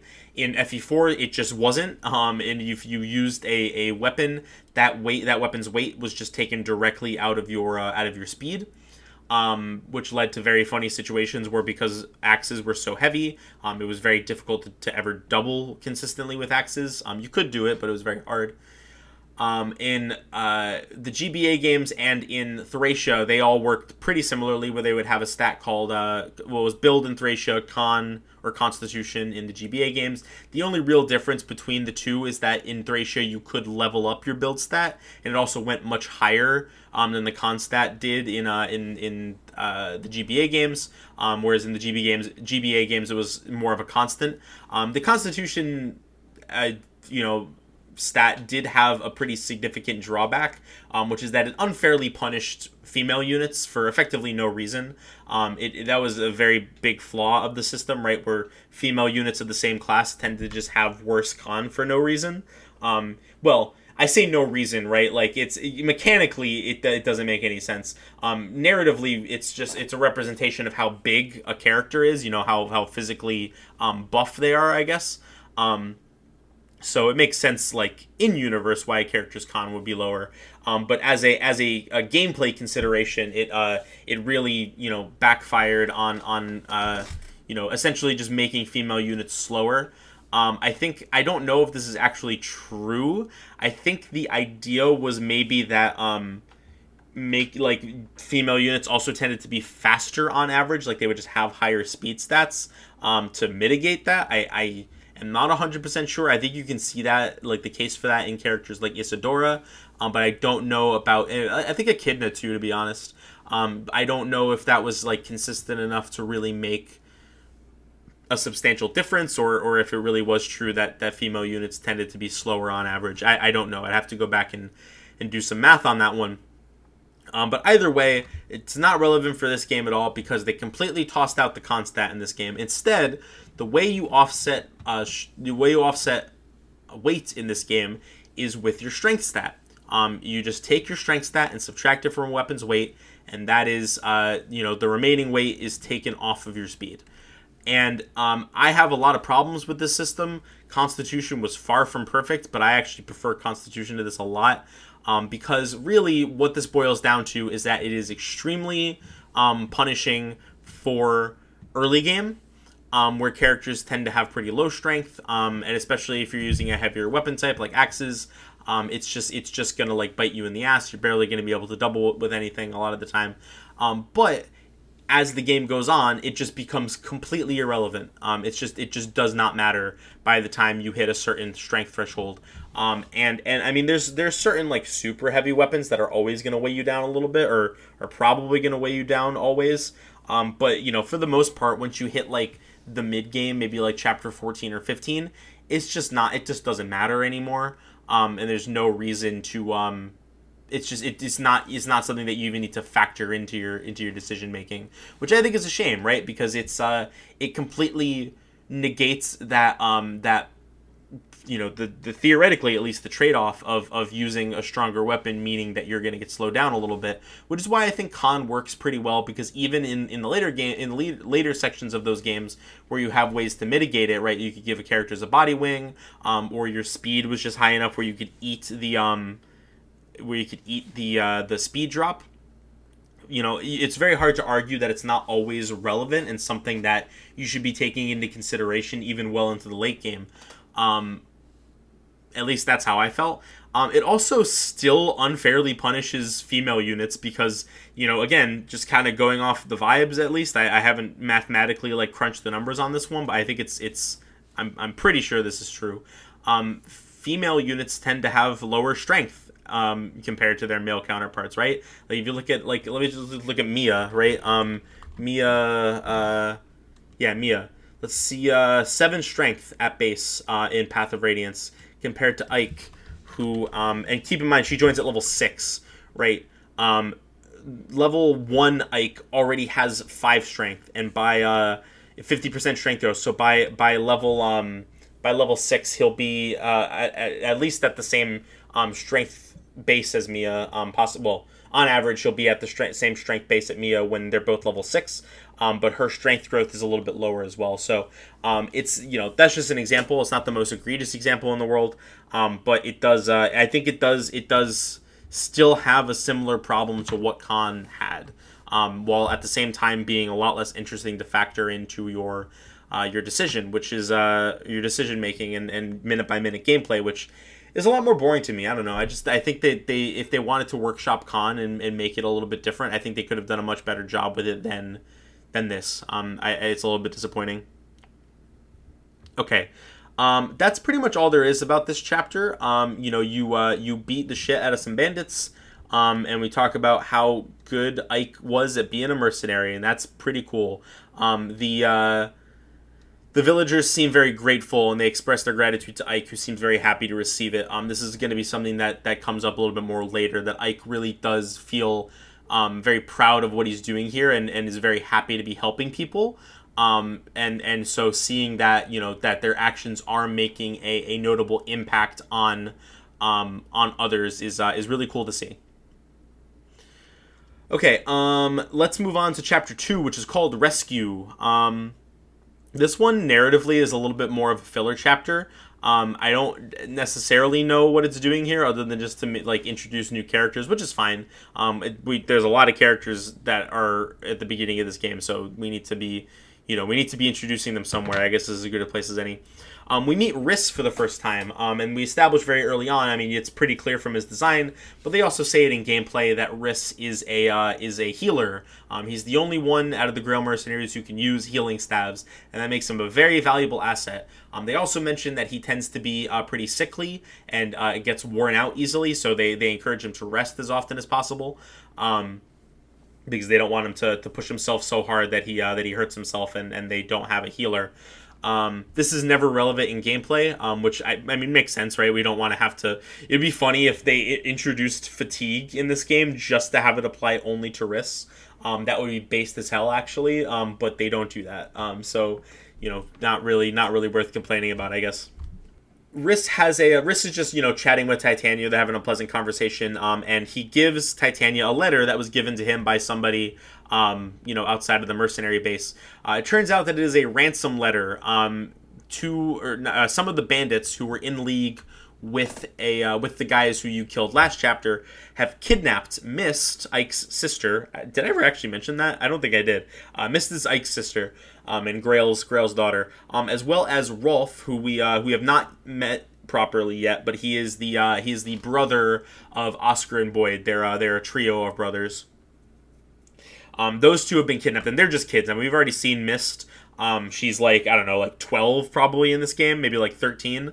And Rolf is probably even younger than that, to be honest. He's a little bit younger than Mist. And both of them have been kidnapped by these bandits, and they're threatening to kill them unless Titania, shows up and lets the bandits kill her or whatever. Because they want revenge for what happened, and they see Titania as being the leader of the group, so they want revenge on her specifically. So she decides to go off. She says, I'll be back. I need to take care of something real quick, and then we'll go deal with this. So Riss goes and brings the letter to everybody else, who then promptly decide that they're going to ignore Titania's orders and go and rescue Mist and Rolf. Because Titania made it very clear, go tell the others what's going on, but don't leave until I get back. But as soon as Riss tells them, Ike says, fuck that, I'm going to save my sister. Boyd is basically right behind him. He's like, Ike says it first, but you absolutely know that Boyd was just going to say the exact same thing. Both Oscar and Riss are we shouldn't go, but once Ike and Boyd are out the door, they're like, well, we can't just let him go alone, so I'll go with him. And so they meet up with the bandits who have kidnapped Rolf and Mist, rather, and they start fighting. Essentially, Titania is not here yet. We have to wait a little bit longer before she shows up. Instead, we get Riss. Riss is a newcomer for this chapter, and as I mentioned, he is a healer. He is absolutely the healer of all time. He's not very good stat wise, but he doesn't have to be. He's got healing. The worst thing about Wrist is that unfortunately he is pretty overshadowed by a healer we're gonna get later, who is very good to use very consistently. I mean, I'm not going to beat around the bush. This isn't something that I feel is like a big spoiler. It's Mist. We do eventually get Mist as a playable character, and when we do, she's a healer as well.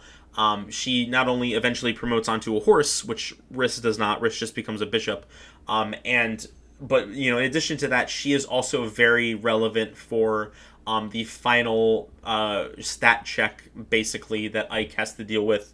Basically all the things that I said about Ike, how important it was to train him, they apply to Mist as well. Definitely to a lesser degree. You could definitely get by. Ike can definitely make it through that encounter without Mist, but it would be a lot harder. And so I tend to prefer to use Mist. Maybe I'll mix it up a little bit and try to use Wrist this time instead, and maybe bench Mist. It does get a little bland using Mist as my main healer every single playthrough, and I do like Wrist. I think Wrist is a cool character, so I think he might be on my squad this time around, but I'm not 100% sure. Either way, as I said, Wrist promotes into a bishop. He has the Tempest skill. I haven't really been talking about skills much. I'll talk a little bit about how they work probably when we get our first one that we're able to give somebody.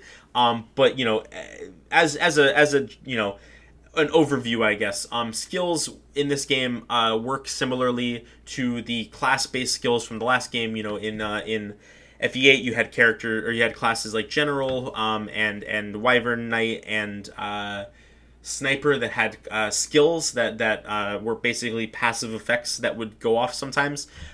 They expanded the skill system to be a lot more comprehensive in this game. It's also not class-based this time. I mean, some classes have specific skills, but for the most part, it's determined by character. And different characters may join with different skills. For the most part, there's only 3 or 4 skills in this game that are actually any good. Some of them are actually detrimental. I would argue that Boyd's Tempest skill is pretty bad, and you want to take it off of him at the earliest possible opportunity. But others like Titania's counter skill basically are never relevant. It's extremely unlikely that you're going to be in a situation where Titania's counter skill actually makes a difference. So for the most part, it's very neutral. There are a few skills that are very, very good, and we'll talk about those, as they become relevant on certain characters. But for the most part, it's not going to be super relevant to any given unit's discussion. I think I said Wrist has the Tempest skill. That is not true. His skill is called Serenity, and it is in fact the exact opposite of Tempest. Whereas Tempest doubles the effects of Biorhythm, Tempest cuts them in half. So the biorhythm effects for Wrist barely matter at all, which is good. I think especially for a healer, right? You want to be able to bank on his dodge avoid stats being consistent.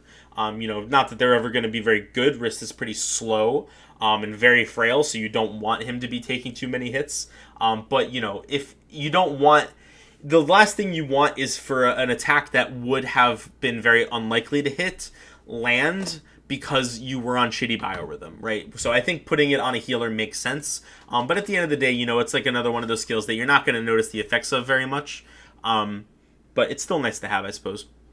Anyway, he promotes, as I said, he promotes into Bishop, and bishops actually have a class skill specific, a skill specific to that particular class, which in this case is Lumina, and they are able to use light magic. Light magic is pretty rare in this game. There are a few examples of it, but it is pretty uncommon to see. And Riss is actually the only playable character that you get that can use light magic at all. I think. Correct me if I'm wrong, but I'm pretty sure Riss is the only one, and even then only after he promotes. So yeah, not really worth it in the long run. I mean, he's never going to be very good at fighting things. So I would definitely not argue that he's I wouldn't argue that that's a major factor in whether you should decide to use him or not. Basically, whether you use Riss should be up to like whether you like him enough as a character, because you do have to fight a pretty uphill battle to justify using him over Mist, in my opinion. So, unfortunately, he gets the short end of the stick on that, but he's perfectly fine. And until we get Mist, we're not going to get Mist for several more chapters. I think Riss is a very good, a very fills the role that needs to fill very well. That's the best thing I can say about him, really.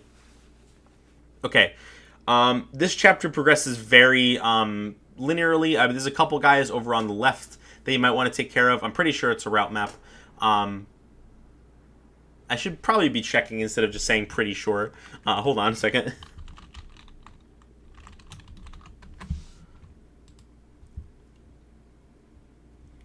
Okay, yes, it is a route map. Last chapter was a seas map, but effectively a route map. This chapter is just straight up a route map.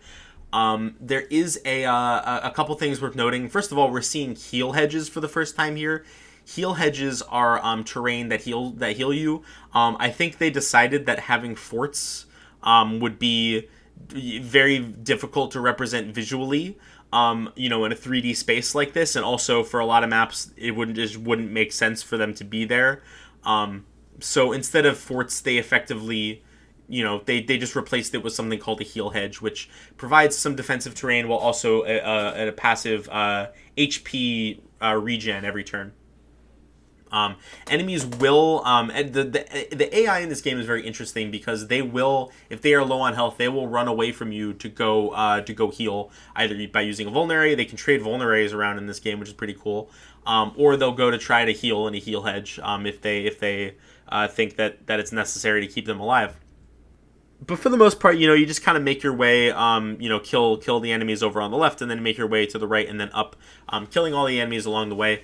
There's a decent amount of them here, and your guys are still a little bit weak, so you might find yourself getting overwhelmed. I did actually almost have to reset here, I think, just because I put Ike in range of too many guys, and he almost died. No, actually it was Boyd, I think. Boyd was not locking in. Boyd was just not doing his job very well. I was not having a good time with Boyd this playthrough, or these couple of chapters at least. After I think it's like turn 2 or 3, Titania does show up, and that makes things a lot easier. I've been trying to lay off of Titania just to make sure I'm giving Ike some good experience, but certainly she can one round most of these guys, including the boss. Actually, I think she just one rounds, and then she so once she shows up, you're basically in the clear. The boss does have a speed wing, which is pretty cool. This is the speed wing I was talking about earlier. You should give it to whoever you want to use, because honestly, most of the early game characters have speed issues, except Titania, obviously. So you definitely should give it to somebody that you think will make good use out of it, and that you would like to see. That you would like to see be on your main team for as much of the game as possible. Okay. So once we clear out all the bandits here, there's one left. He's kind of like in the back, staying away from the action. And the only reason that we know he's there is because Mist and Rolf scream out for help. And so everybody rushes to go help Rolf and Mist. And so there's this guy, right? He's this random bandit, and he's holding Mist, basically at gunpoint, right? He has his axe. And he's like, "I'm gonna kill her if you don't lay down your weapons." And so they do. Titania says, "All right, guys, everybody, lay down your weapons." Now, if you're this bandit in this situation, you've just watched, you're outnumbered here 5-1. You just watched these guys go through your entire group of bandit friends. But you have the upper hand here. You have a hostage at gunpoint, and you have successfully talked them into lowering their weapons, and they're not going to fight you right now. In this situation, would you A, try to run away, just make a break for it while they aren't immediately going to chase you down and kill you? They may prioritize the safety of the hostages over getting you. They might even just let you run away. B, attempt to negotiate some sort of trade where you will allow them to have the hostages in exchange for your safety. Or C, now that you essentially have them exactly where you want them, but that you have no chance of beating them in a straight fight, would you instead attempts to kill one of the hostages for no reason. Absolutely no reason at all. Apparently, if you're this guy, you go with option C. Now, maybe he's just already decided that he is gonna die, and he's cool with that. And so he figures, if I'm gonna go down, I'm gonna take one of these guys with me. If that's what he's going for, then sure, I guess. But that's not the impression I got. I think that he thought, he was like, okay, well, I've beaten them. Now that I have successfully talked them into lowering their weapons, I have defeated them, and now I can do whatever I want. So he decides that he's just going to kill Rolf, even though he said he was going to kill Mist, and then he just changes his mind and says he's going to kill Rolf anyway. But before he can, he gets shot with an arrow in the head by somebody off screen. And it turns out that this is where Titania ran off to at the beginning of the chapter when she said, wait for me to come back. What she was doing was she was going to get Gatry and Shinon. Gatry and Shinon are two characters. I believe they were mentioned by Grail in an earlier chapter, and they are just they're two more mercenaries, very high ranking mercenaries. It seems like, you know, they're kind of top dogs around here, other than Titania, and they're very strong, very professional. You know, and seem to really know what they're doing. That's the impression that this interaction with Shinon gives anyway. You know, fucking Gatry doesn't really get to do anything because he's just, you know, the one guy was already killed by Shinon, but whatever. So yeah, they have a pretty cool introduction scene here. Shinon's just like a piece of shit, and I hate him, but I also love him. And then Gatry, we don't really get much of a sense of Gatry's character, you know, in this cutscene at the very least. But we do get a good showcase of Shinon's personality here, which is great. And so they all decide that they're going to go back. You know, Ike immediately apologizes. You know, like, we shouldn't have run off without you. And Titania says, "Save it. We'll deal with it later." And it turns out when she says later, she means next chapter, because next chapter we're going to be going right into chapter 3, which is called Pirates Aground. And effectively, you know, it's a nice little scene here where they kind of show off what disciplinary action in the mercenary corps looks like, right? Where Ike immediately, you know, takes blame for the whole situation. He says, it was my decision to run off, and everybody else was just following me. And then Boyd comes and says, well, no, I would have gone anyway. And then Riss was like, I'm the one who, you know, Titania trusted her orders with. It should be me that's blamed. And Oscar says, well, I should have tried harder to stop them. You should blame me instead. And Grail sees all this, and he's like, you know, he says, like, I'm happy that you guys are looking out for each other. And really, I mean, ultimately all he does is that he basically grounds Ike for, I think he says 10 days. He has to stay in his room for 10 days. But they're actually so busy right now that he doesn't even get grounded for 10 days. He just says, all right, well, it'll be postponed until we have, like, less work going on. Then you'll be grounded for 10 days, which is basically all it boils down to. It is a nice moment for Mist here where she tries to step in and say, like, they were just trying to help us, like, don't be too hard on them. But Grail has a good moment here where he says, like, listen, even if they were trying to do the right thing, the rules exist for a reason, and if every soldier could just do whatever they wanted, it would be anarchy and nothing would ever get done and everybody would die. Which, you know, for a military operation that they have going on, that's probably pretty accurate. So I think it's a fair perspective, and honestly, I think Ike got off really easy compared to what he could have been reprimanded with. So anyway, yeah, I thought that scene was pretty cool, and I think it does a good job of characterizing both, you know, all of the mercenaries really, and Mist, but also Grail, right? Like, it shows how he acts as a leader, how his mind works, and what he thinks is a reasonable punishment for a situation like this, which is really cool to see. Now Ike gets to go off with Titania again, and this time he's going to be accompanied by Shinon and Gatry. They just need to go stop some pirates. This is the early game of a Fire Emblem game, all right. Early chapters of a Fire Emblem game where you're just fighting pirates and bandits constantly. But it's pretty cool. I think the narrative setup here is enough to justify a little bit of meandering, because I think it's cool to see the different inner workings of the mercenary life and see the characters bounce off of each other. This is not a complaint by any means. I think it actually works out pretty well. So when they all arrive at this town, Gatry asks like, "Hey, do you want us to use standard thunder and lightning tactics?" Which doesn't really it's not anything special or anything super to write home about. I made note of it because I think it's cool. The way they explain it is that it's like a battle maneuver that they do where I think Gatry says, "I smash into him like thunder, and Shinon rains arrows down on him like lightning," or something like that. And like that's a little corny for sure. But I think it really does a good job of selling that they've been at this for a while. Like they're established mercenaries who have a long history of not only working as independently, but also working as a unit together, where they have like these code names for like their attack patterns, which is I think just a nice way to efficiently convey the experience that these guys have, especially even compared to like Boyd and Oscar. Boyd and Oscar never said anything like this. They weren't like, "Hey, you want us to do like the double Super Mario Brothers spin attack or whatever?"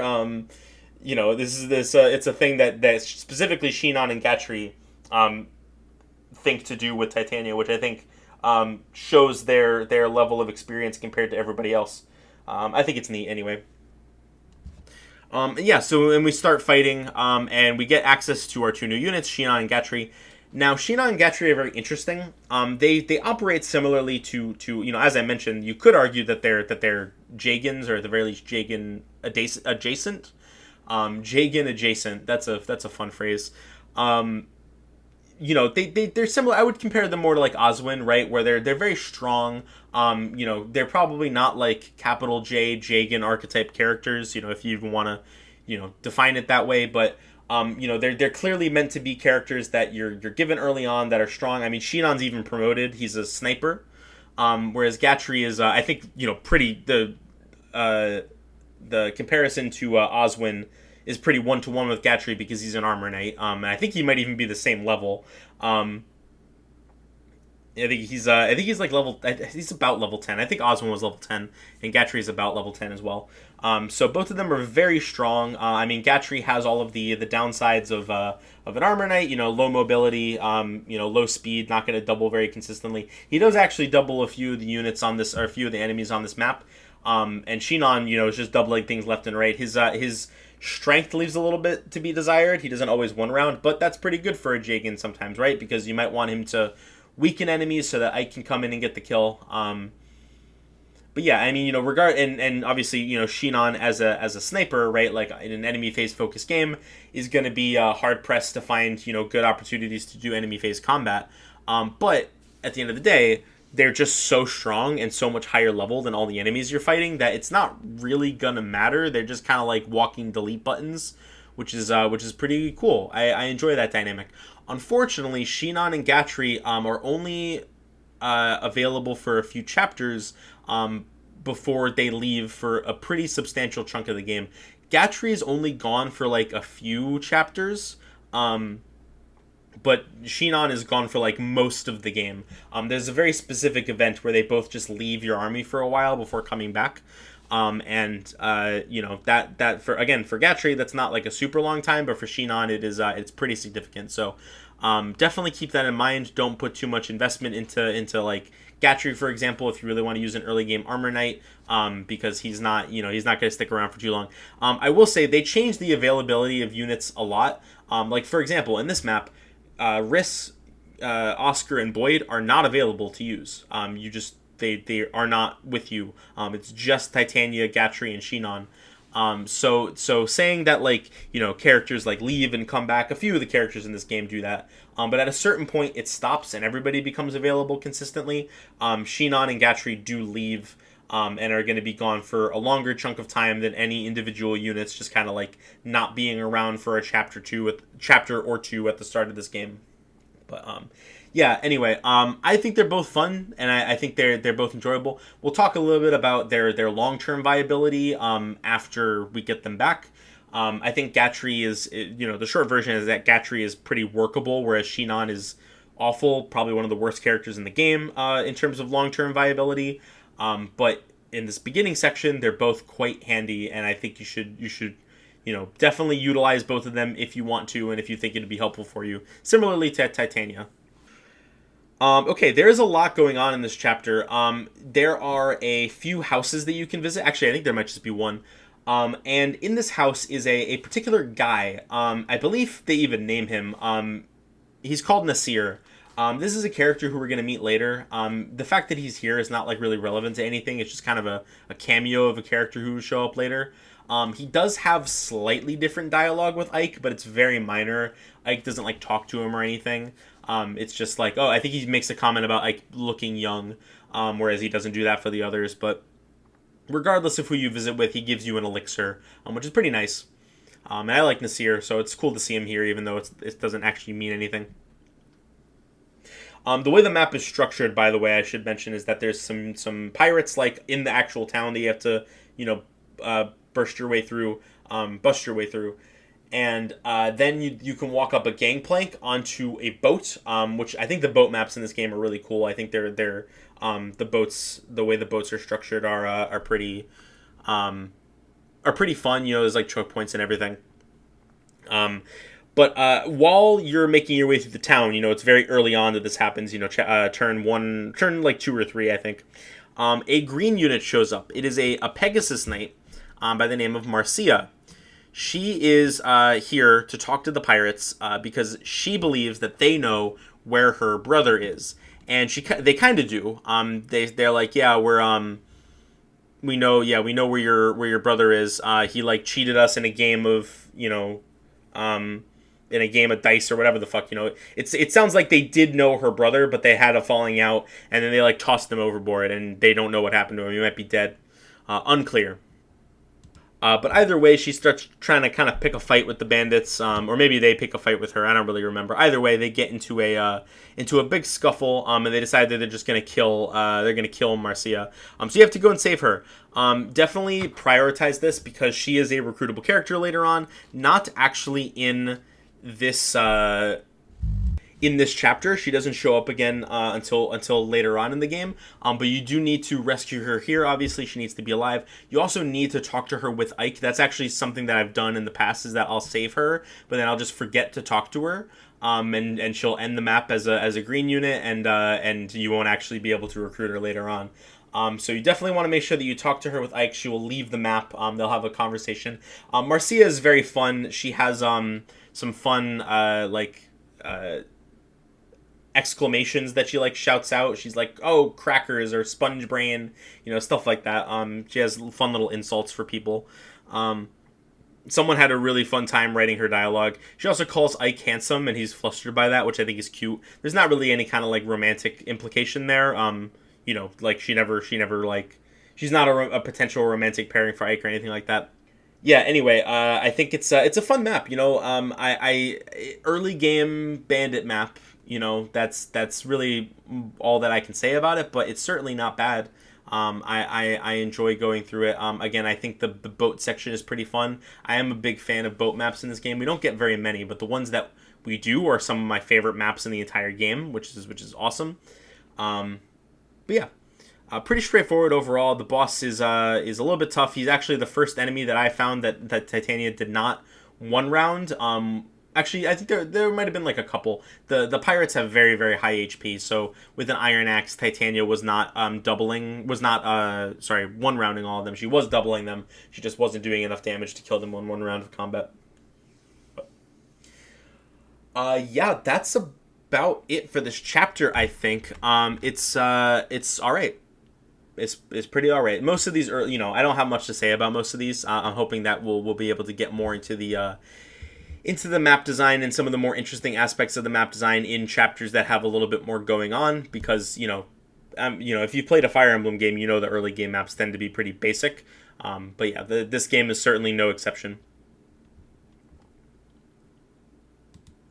The way that this chapter resolves is pretty interesting because obviously like the town elder shows up, and he's like obviously very grateful that they've driven off the pirates and gotten them to go away. But he mentions, like, you guys are, like, so good at this shit. Like, you guys are so good at fighting.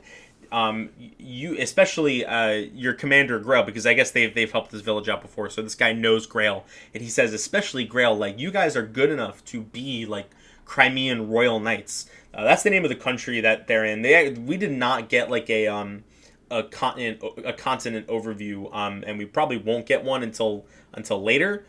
So I'll address that when it becomes relevant. But all you need to know right now is that the country we're in is called Crimea, and Ike and Grail and all them do not have any sort of connection to Crimean nobility. You're just kind of mercenaries on the countryside. But this guy sees you and is like, you guys are so good. You guys could be Crimean royal knights if you really wanted to be. And Titania is like kind of blows it off. She's like, yeah, whatever, it's not that's not something we're really interested in.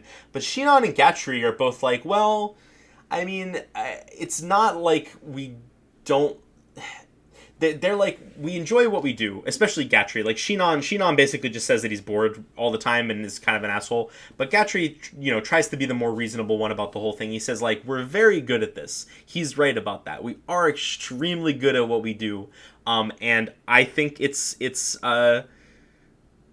fine to say, like, hey, maybe we should be doing something that's a little bit more fitting for our level of skill. And Titania gets a little bit worked up about this. She's like, I want you guys to have pride in what we do. She kind of like blows them off and seems to be getting kind of worked up.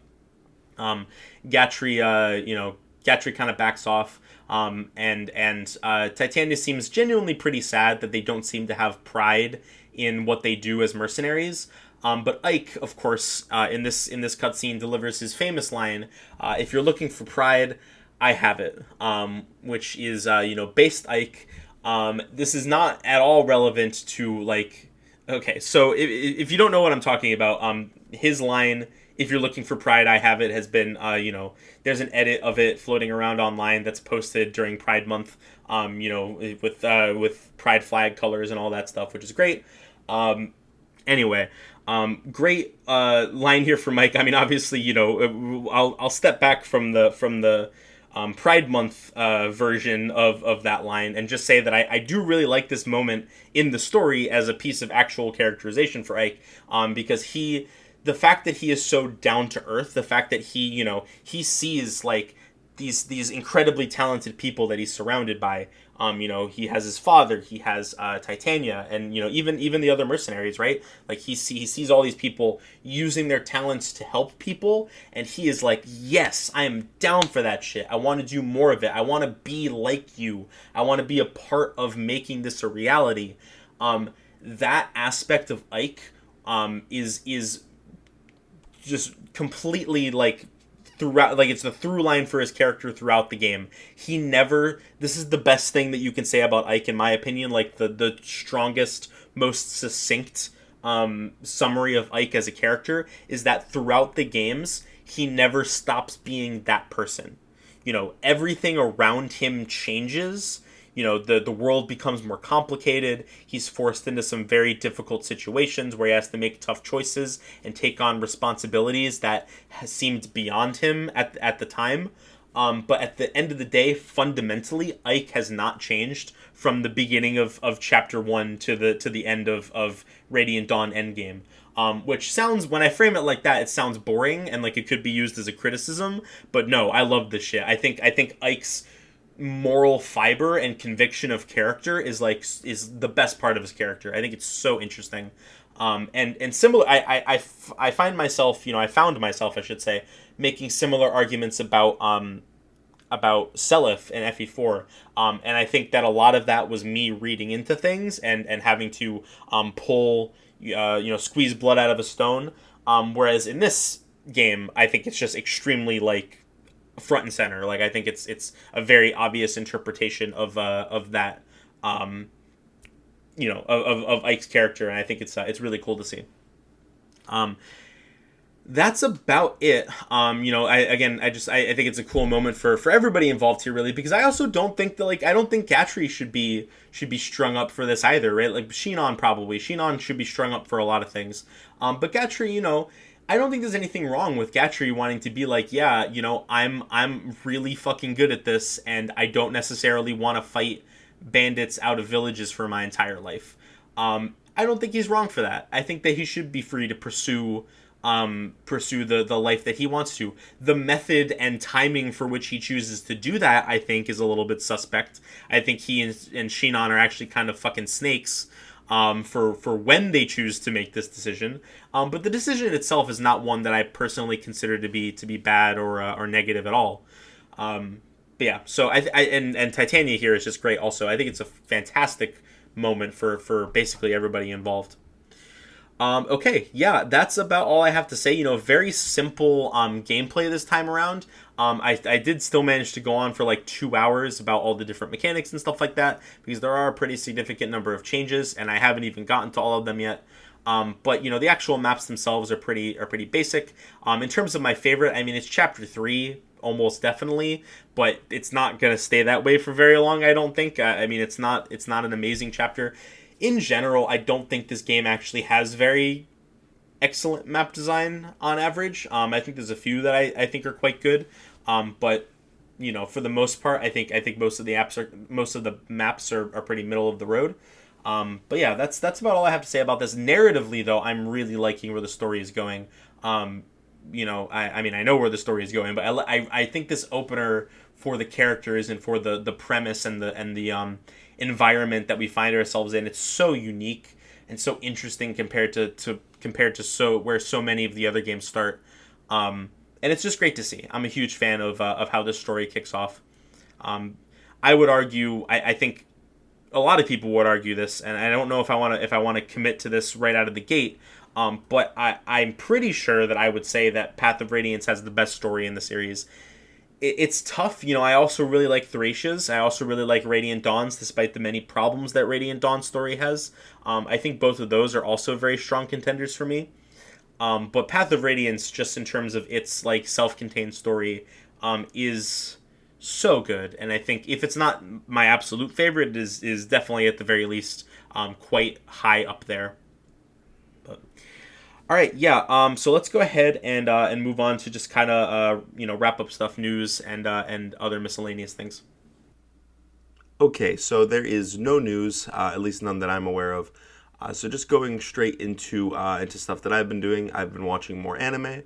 I've been on a real anime kick recently, and I have watched. I finished Haruhi, at least the show. I haven't watched the movie yet. But I watched the show. It was pretty good. I definitely I didn't it didn't blow me away or anything. I did go through Endless 8. I did watch all 8 episodes for the experience. Although if I was trying to hit the true experience, I would have had to do it week by week. That's some crazy shit, man. I can't believe that they did that. That's insane.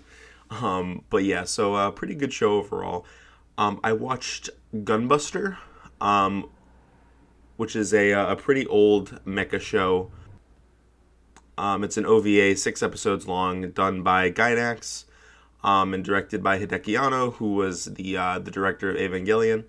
And I didn't love it. I thought it was a little bit dull, and I didn't care for most of the characters. I mean, it's a 6 episode OVA, so it's on the one hand, you can only expect them to do so much with the characters. But there is a very direct counterexample that I can point to, which is that Gundam has a 6 episode OVA called Mobile Suit Gundam War in the Pocket, and it's very, very good and does a really good job characterizing its the characters in its world. I think War in the Pocket benefits from having a pre-established world from the previous Gundam series to pull from, and to establish, it doesn't have to do any world building really. It can just focus on the character building. So from that perspective, it definitely has an advantage over Gunbuster. I still thought it was fine, and I respect it as a piece of history, but just in terms of my enjoyment of it, I didn't love it. The only other thing that I've watched is that I sat down and watched all of Toradora, which is a pretty famous show from the 2000s. I'm sure most of you have at least heard of it. It was very good. I like Toradora quite a bit. So yeah, I was just a huge fan of the characters. I love Taiga. I love Ryuji. I love Minori. I loved the other guy. I always forget his name, but the guy with the glasses. I thought he was going to be super boring at first, but he turned out to be turned out to be a very fun character. I liked all the characters, and the side characters are also like all the five main characters were great, and I love several of the side characters as well. So yeah, big fan of Toradora. Highly recommend it. Oh, and then I did also watch a little bit of Yu-Gi-Oh! I'm getting pretty close to the end of the original series. I only have about 20 episodes left, or 25 episodes left, before I'm done with the original Yu-Gi-Oh! Duel Monsters. And from there, I'm not sure what I'm going to do. I plan to watch GX and 5Ds at some point, but probably not anytime soon. But yeah, I'm enjoying Yu-Gi-Oh! I made it through some filler. But it was pretty good filler. Waking the Dragons and the Kaiba Corp Grand Tournament or whatever they called it. I thought that both of those arcs were pretty fun. I know opinions on them can be pretty mixed, especially the Kaiba Corp Grand Tournament, or I think it's Grand Championship. But yeah, I thought it was pretty enjoyable overall, and I'm very excited to see how the series wraps up. I'm probably gonna just polish that off before moving on to something else. So. Okay, yeah. I think that's about it for me. I'm recording this pretty early in the morning before I go to work. The last section, talking about the chapters and stuff, was recorded last night. I am actually going to cut a big chunk of the episode out because I spent like 5 minutes or maybe longer talking about the Ike Pride line, and I use that as an opportunity. Obviously that's not what the line is referring to, but I use that as an opportunity to talk a little bit about Ike as queer representation.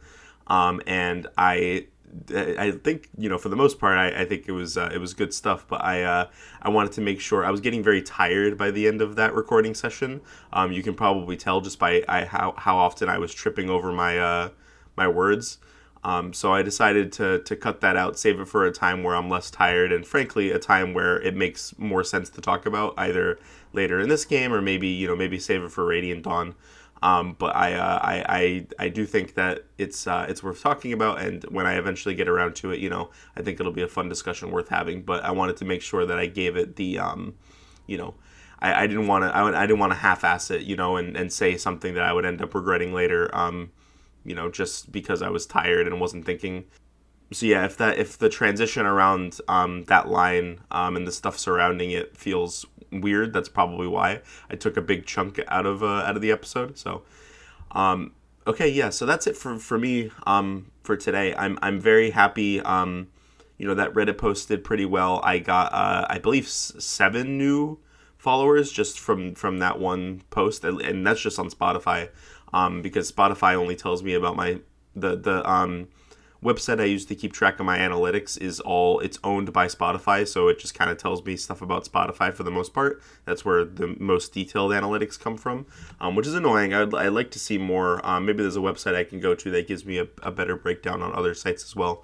But in terms of Spotify followers, my goal is 100 by the end of the year, as I mentioned, partway through FE8, and right now I'm at 88, which is I'm getting pretty close. So I'm happy for everybody, and grateful for everybody who followed me over there. Obviously, if you're following me on a different platform, I'm not asking you to do anything different. I appreciate my followers wherever they are. It's just that those are the ones that the Spotify overlords have deigned to show me. So. Yeah, I'm really, if this is your first episode, if you came over from the Reddit post, I appreciate it, and the episodes don't tend to be this long, but we had a lot of ground to cover as the first episode in the new game, so yeah, I think you guys can understand where I'm coming from on that one. Okay, yeah, so I apologize. Last time I got the episodes, or I got the chapters that we were going to be covering in this episode wrong. I was saying that we were going to go up to Valencia, but I miscounted, and next episode is going to start at chapter 4, obviously, and we're going to go up through chapter, I was debating this. I was debating if I wanted to make a next episode like really long and do a bunch of chapters just for the sake of pacing the story better. But I think, for the most part, you guys probably know the story of FE9, so I'm not too worried about how it's being presented to you. So I'm gonna do something a little weird, and the next episode is going to go from chapter 4 to chapter 6. We're going to do 4, 5, and 6 next episode, and then the chapter after that is going to start with the big events that happen in chapter 7 and 8, which might feel strange. I was kind of thinking maybe I should end an episode on those chapters. But I think starting it on chapter 7 and 8 is fine. Yeah, so that's you guys know what I'm talking about though. So yeah, I think that's all from me for today. If you're playing along, get up to chapter 6 and be sure to let me know on Twitter or Blue Sky, or by email or by comment, who is your favorite Jagan in Fire Emblem, and I'm excited to hear your guys' responses. So yeah, that's all from me for today. I hope you all have a great rest of your day, and I will see you all next time. Bye-bye.